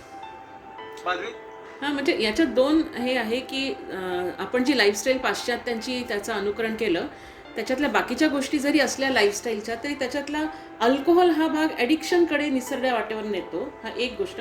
आणि दुसरी गोष्ट की टॅबू असल्यामुळे ज्या माणसाला ट्रीटमेंटची गरज आहे तो ट्रीटमेंटपर्यंत पोचत नाही. म्हणून ह्या दोन भावना मला तीव्र वाटल्या. अर्थात ते तू ॲड्रेस केलेलंच आहे. त्याच्यानंतर NGO म्हणून किंवा या क्षेत्रात काम करणाऱ्या लोकांच्या मनात, माझ्याही मनात हा प्रश्न आहे की हे जे अवेअरनेसचे आम्ही कार्यक्रम घेतो किंवा अवेअरनेसचे काही उपक्रम घेतो तर ते किती लहान वयापासून सुरू करायला पाहिजे. म्हणजे एक प्रश्न असाही आहे की जे आपण निकोटीनच्या ज्या आम्ही स्लाईड्स दाखवतो किंवा दाखवल्या जातात त्याच्यात कॅन्सरच्या अशा भयावह स्लाईड्स असतात. तर मुलांच्या मनावर त्याची एकदम भीती बसेल का, लहान कोवळ्या मनाच्या मुलांना, कोवळ्या वयाच्या मुलांना त्याची एखाद्या प्रकारचा भयगंड निर्माण होऊ शकतो का, तो हे आम्ही कसं वागायला पाहिजे आणि किती लहान वयापासून हे प्रश्न आम्ही हाताळायला पाहिजे. छान प्रश्न. पहिली गोष्ट अशी आहे ना की भीती नावाची भावना प्रबोधनासाठी फार काळ काम करू शकतच नाही. भीती या भावनेलाच ती मर्यादा आहे. त्यामुळे फक्त भीतीच्या बळावरती तुम्ही प्रबोधन नाही करू शकत. कारण फक्त भीती पसरवली की काही माणसं म्हणतात की या भीतीच्या पलीकडे काय आहे. आणि मग त्या भीतीच्या पलीकडे जायला बघतात माणसं. आणि त्या भीतीच्या मधून काय निर्माण होतं की त्या विषयाची योग्य माहिती सुद्धा घेतली जाते. कारण तो विषयच मग टॅबू बनतो भीतीमुळे. त्यामुळे भीती ही जपून वापरायची भावना आहे. वापरायचीच नाही असं मला म्हणायचं नाही, पण ती जपून वापरायची भावना आहे प्रबोधनामध्ये. हे प्रबोधनातल्या सगळ्या लोकांनी लक्षात घेतलं पाहिजे. मग आता कुठल्या भावना वापरल्या पाहिजेत प्रबोधनासाठी? तर प्रबोधनासाठी आपल्याला पुन्हा मगाशी तू म्हणालीस तशी परत एम्पॅथी वापरली पाहिजे. की तुम्हाला जर समजा अँटी टोबॅको अशा तऱ्हेचा शाळेतल्या 8, 9, 10 वर्षाच्या मुलांना अँटी टोबॅको संदेश द्यायचा आहे, तर मग तो संदेश देणारं रोल मॉडेल मोठं असून कसं चालेल? तुम्ही ते रोल मॉडेल त्यांच्या वयातलं असलं पाहिजे. त्यांच्या वयातल्या रोल मॉडेलच्या जगण्यातून त्याला दिसणारं ऍडिक्टिव्ह बिहेवियर तुम्ही दाखवलं पाहिजे. आणि मग त्याच्याबद्दल काय काय विचार येतात मनामध्ये, आणि मग त्या विचारांना ती अॅनालिटिकल चाळणी कशी लावायची, असं जर तुम्ही कल्पक पद्धतीने जर तुम्ही साहित्य तयार केलं प्रबोधनाचं, तर त्याचा तुम्हाला खूप फायदा होईल ना. मी तुला एक सोपं उदाहरण सांगतो. मी अशा तऱ्हेचे माझ्या डोक्यात आहेत या फिल्म्स, त्या आता कधी तयार होतील मला माहित नाही, पण एक उदाहरण सांगतो तुला तंबाखूचं. की एक 9-10 वर्षाची मुलगी आहे, ती 4वी-5वी मध्ये आहे, आणि तिच्या वडिलांची पानाची गादी आहे. म्हणजे आपल्या मुंबईमध्ये पानाच्या गाद्या असतात बघ, सगळी विड्याची पानं ठेवली असतात, सुपारी, तंबाखू, सिगारेट सगळं ठेवलेलं असतं, आणि त्याच्या मागेच ते लोक राहतात. दुकान असतं फ्रंटेजला, आणि दार कम खिडकी असते, आणि वडील तिचे असतात ते येऊन बसतात पाठच्या घरातून इकडे, जेवायच्या वेळेला जातात. आणि ते या मुलीला काय करतात, ते या मुलीला जेव्हा कोणी नसतं तेव्हा तिला बसवतात. मग ती मुलगी ना या सगळ्यांना तंबाखू आणि हे सगळे देते, आणि ती ऑब्झर्व करायला लागते की येणारे लोक कोण आहेत, ते कसे येतात. ही फिल्म आहे बरं का, ही फिल्मची पटकथा आहे. मग आता इथं काय केलं की इथं या मुलीच्या वर्ल्ड व्ह्यू मधनं नॅचरली तिला दिसायला लागलं. आता तिचा प्रॉब्लेम असा आहे की या तंबाखू आणि या सिगरेटच्या विक्रीतूनच तिची फी भरली जाते, तिचं शिक्षण दिलं जात आहे. मग आता ती त्याच्याकडे कशी बघणार? आता मी म्हणजे अख्खी माझी पटकथा सांगत नाही, पण तुझ्या लक्षात येईल की दिस इज द वे प्रबोधन हॅज टू गो. की या सगळ्याकडे बघण्याचे इश्यूज काय काय ते कोणाच्या वर्ल्ड व्ह्यू मधनं बघितले पाहिजे. अशा जर सेन्सिटिव्ह फिल्म्स, म्हणजे मला असं वाटतं प्रचारकी खूप काम झालंय ऍडिक्शन मध्ये, सेन्सिटिव्हिटीचं काम नाही झालं. हे सेन्सिटिव्हिटीचं काम होणं ही गोष्ट वेगवेगळ्या वयासाठी व्हायला पाहिजे. आणि तुम्हाला जर आज विचारशील तर सवयी चांगल्या म्हणजे आरोग्याच्या आणि अनारोग्याच्या या तऱ्हेचे इनपुट 5 वर्षापासून जायला हरकत नाही. आज महानगरी मुलांच्या मध्ये सवयी म्हणतोय आम्ही, मी त्याला ऍडिक्शन म्हणत नाही. सवयी आरोग्याकडे नेणाऱ्या, सवयी आरोग्यापासून दूर नेणाऱ्या, ह्याच्यामधून तुम्ही ते द्यायला सुरू करा ना 5 वर्षापासून, काही हरकत नाही. तुम्ही ते किती क्रिएटिव्हली करताना ही गोष्ट फार महत्वाची. ते फार प्रचारकी होतं आपलं, आणि ते प्रचारकी झालं ना की मग ते तू म्हणालीस तसं ते फोटोग्राफ, सिगरेटच्या पाकिटांवरती ते फोटोग्राफ्स हे केले ना, छापलेत बघा, त्या कॅन्सरचे हे असतात. माझे पेशंट काय करतात माहिती तुला, ते त्या विकणाऱ्यालाच सांगतात की त्याच्यावरती कागद लावून टाक विकतानाच. म्हणजे तो दुकानदारच त्या सिगरेटच्या पाकिटावरती कागद लावतो बरं का, यांनी सांगितलेलं असतं. म्हणजे यांना ते बघायचं पण नसतं, मग ते मुक्तपणे सिगरेट ओढतात. काय माणसं आयडिया काढतात बघ. तुम्ही ते लावलं सगळं दिसणार, बरं त्याचा हा ग्राहक आहे ना, तो याला कशाला नाही म्हणेल. तो मस्तपैकी त्याला बाहेरून असं छानपैकी कागद वगैरे लावतो आणि याला सिगरेट देतो. म्हणजे how sensitive we need to be in creating that material is a very very important point. आणि ते काय माहितीये, हे कधी होईल हेही तुला मी सांगतो. या तऱ्हेच्या प्रबोधनामध्ये ना आपण जी क्रिएटिव्हली खूप चांगली मंडळी आहेत ना त्यांना उतरवलं पाहिजे, तर ते होईल. म्हणजे आम्ही मुक्तांगणने मुक्ती या नावाची एक फिल्म सुमित्रा भावे आणि सुनील सुठणकरांनी आमच्यासाठी तयार केली होती मुक्तांगणसाठी. ही फिल्म इतकी सुंदर त्या ब्राऊन शुगरच्या दिवसामध्ये झाली होती की ती फिल्म म्हणून सुद्धा इट स्टँड्स. तर ती गोष्ट फार महत्वाची आहे की तुम्ही मटेरियल तयार करताना त्यातलं सेन्सिटिव्हनेसचा भाग, it has to be a good creative work, it should address many emotions. असं जर केलं तर त्याचा जास्त परिणाम होतो. माधुरी, एक 2-3 प्रश्न अजून आहेत. त्याच्यातला सध्याच्या परिस्थितीला रेलेव्हंट प्रश्न आहे की with corona all around us, what are going to be the future challenges in the field of addiction? There is lot of loneliness, lot of depression around us, then joblessness, and people are really scared. How should we prepare ourselves as a family, as a person, as an institution to face these new challenges? a very important question. We need to understand that mental health is going to be a very important factor in the next 2 years for the world. The way world economy is collapsing, the way because of economic instability, even families are disintegrating and are likely to disintegrate, and with severe restrictions on your buying power, the lifestyle is also going to suffer. With all this, we are going to see a mental illness epidemic very soon, and we people who are working in the field have already started seeing it. Okay. त्यामुळं आपल्याला addiction as a part of that mental illness epidemic असं याच्याकडे पाहायला लागणार आहे. कारण जितकं depression वाढेल, जितक्या एन्झायटीज वाढतील, तितका ऍडिक्टिव्ह सबस्टन्सेसचा यूज वाढणारे, अब्यूज वाढणारे, प्रमाणामध्ये डिपेंडन्स वाढणार. राईट. त्यामुळे ही सगळं जे येणारं चक्र आहे त्यासाठी आपल्याला एकतर addictions will have to be made a part and parcel of the total overall mental health awareness campaigns. म्हणजे मेंटल हेल्थ अवेअरनेस कॅम्पेन्स मध्येच ऍडिक्शन आता इन्व्हॉल्व्ह करायला पाहिजे की वेगवेगळ्या अँझायटीज, डिप्रेशन्सना तुम्ही सामोरं कसे जा. आत्ताच्या काळामध्ये how emotional management is important, how you should Hunt for more and more innovative alternatives to cope up with the reality. ह्या सगळ्यामध्ये आपल्याला ऍडिक्शनला बसवायला पाहिजे.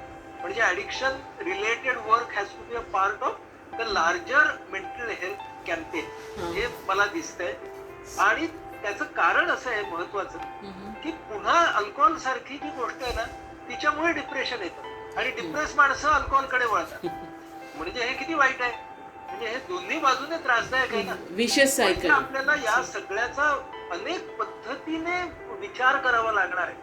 म्हणजे the relationship between alcohol and depression आणि त्याचे वेगवेगळे अँगल्स हे सांगणारीच एखादी फिल्म करावी लागेल. ते लोकांना सांगायला लागेल की अरे जर तुला खूप डिप्रेशन आलं तर तू जे दारू पितोस त्याच्यामुळं ना तू फक्त त्या एका स्टेज मध्ये ते डिप्रेशन विसरतोस, पण ते डिप्रेशन कमी नाही होत. मग डिप्रेशन कमी होणं आणि डिप्रेशन विसरणं ह्याच्यातला नेमका फरक आहे. हे आपल्याला लोकांना सांगायला लागणार की डिप्रेशन कमी करण्याचे प्रयत्न करूया, डिप्रेशन विसरण्याचे प्रयत्न नको करू. सगळे ऍडिक्शन तुम्हाला नकारात्मक भावना विसरायचा तोही भासत असतो. तुम्हाला तुमच्या निगेटिव्ह भावना तुम्ही विसरला आहात असं काही काळापुरतं वाटतं. त्या तुम्ही खरं म्हणजे कायमच्या पण विसरत नाहीत. आणि म्हणजे तुम्हाला परत काय होतं, या भावना विसरल्यासारख्या वाटायच्या असतील तर मला परत ती गोष्ट घेतली पाहिजे, मला दारू घेतली पाहिजे, मला कॅनॅबिस घेतलं पाहिजे, हे सगळं होणार. त्यामुळे आपल्याला या सगळ्याचे जे पैलू आहेत वेगवेगळे त्याच्यावरती आपल्याला मटेरियल तयार करावं लागेल.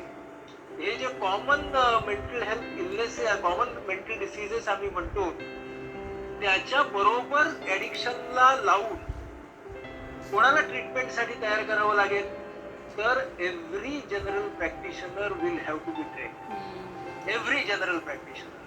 म्हणजे येणाऱ्या काळामध्ये ऍडिक्शनची ट्रीटमेंट ही सायकॅट्रिस्ट लोक करूच शकणार नाहीत, इतका त्यांच्यावरती लोड येईल.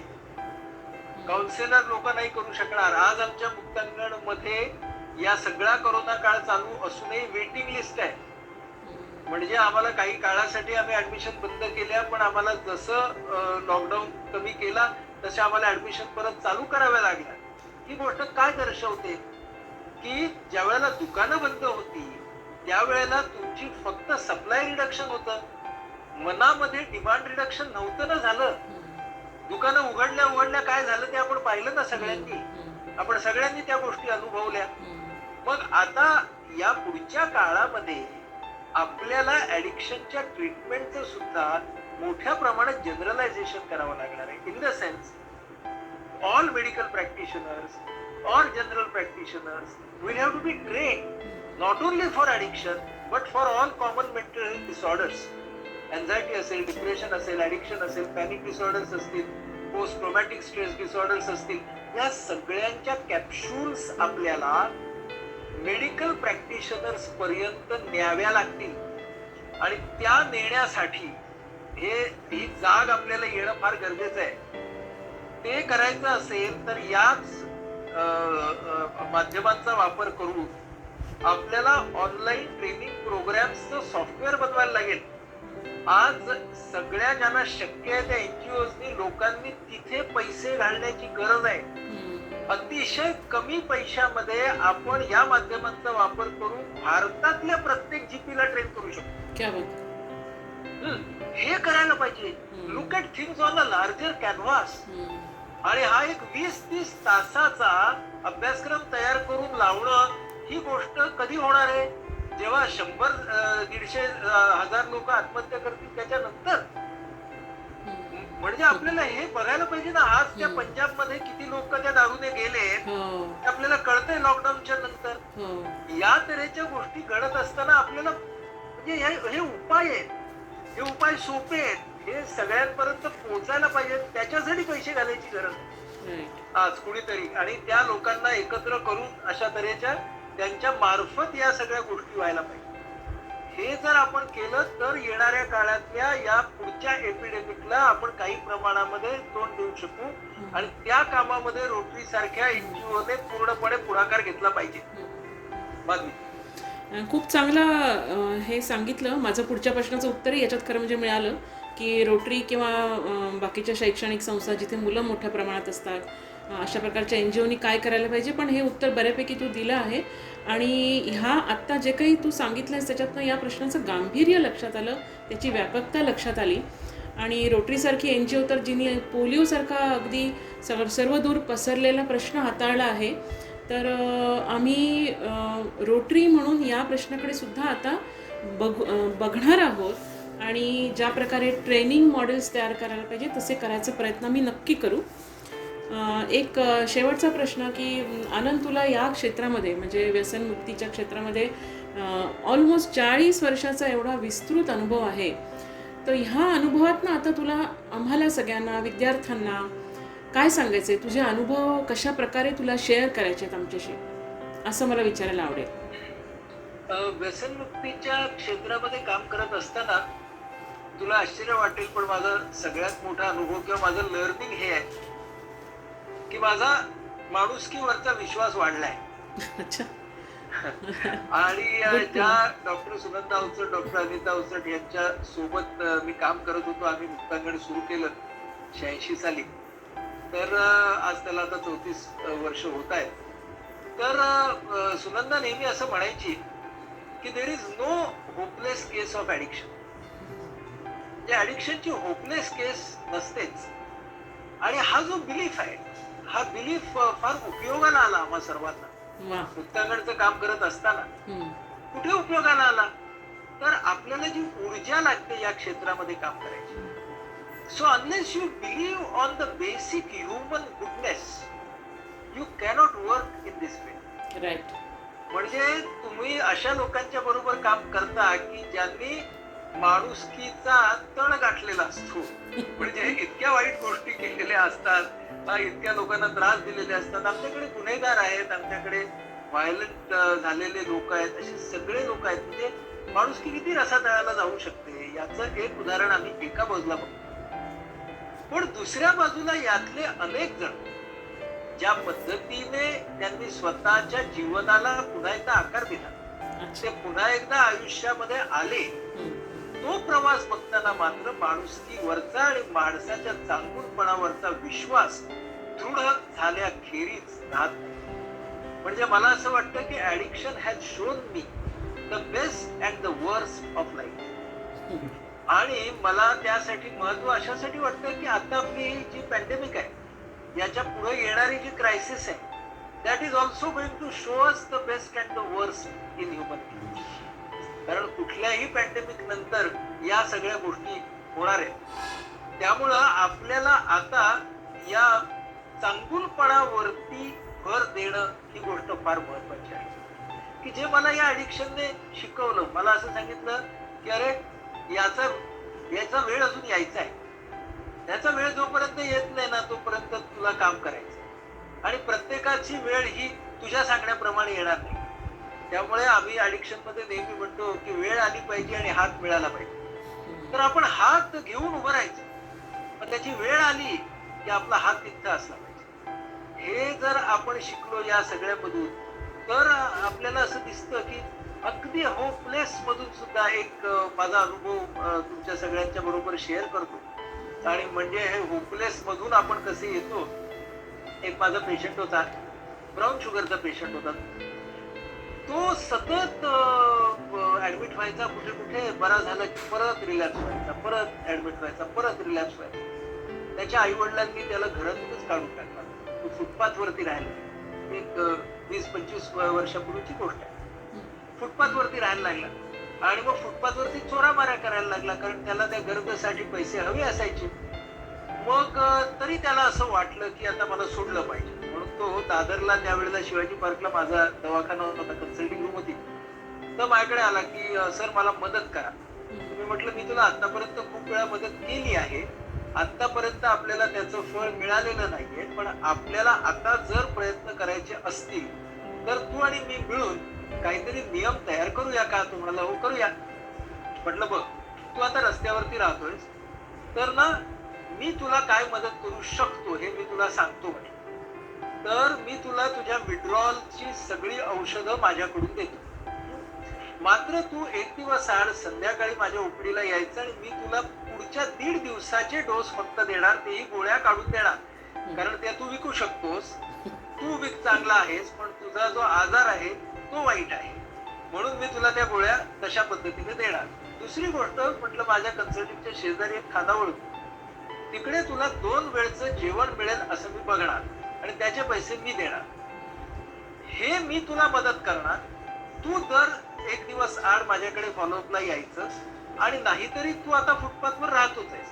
ती मदत मी तुला आता करू शकत नाही, पण तू जर पुढचे 15 दिवस चांगला राहिलास तर मग पुढचं मुक्तांगणचं काय करायचं, तुला ऍडमिट कुठे करायची आणि त्यासाठी शब्द टाकायचा का, हे मी तुझ्या वागण्यावरून ठरवेन. आता बघा, मी याच्यामध्ये त्याला मदत केली, याच्यामध्ये मी फर्म सुद्धा राहिलो, माझ्या मदतीच्या मर्यादा कुठल्या होत्या त्याही सांगितल्या, आणि जे मी करणार आहे ते मनापासून करणार आहे हे पण सांगितलं. ठीक आहे. पण त्याप्रमाणे हा मुलगा दर 1 दिवसाआड माझ्याकडे यायला लागला आणि त्याचं जेवण खाण्याची सोय मी केली. एक 10-1 दिवस चांगले गेले. चांगले म्हणजे त्याने काही कंझ्युम केलं नाही, तो माझी औषधं घेत होता सगळं. 11-12व्या दिवशी काय झालं, माझ्या ओपीडीला उशीर झाला रात्री आणि हा बसून होता बाहेर. तो शेवटी आला, तोपर्यंत शेजारची खानावळ बंद झाली. मग आता त्या काळामध्ये असे की खूप रात्री बाहेर खाण्याचे पदार्थ असायचे असं नाही. मग मी त्याच्याबरोबर बाहेर पडलो. मला दादर स्टेशनला जायचं होतं. आम्ही गप्पा मारत मारत निघालो.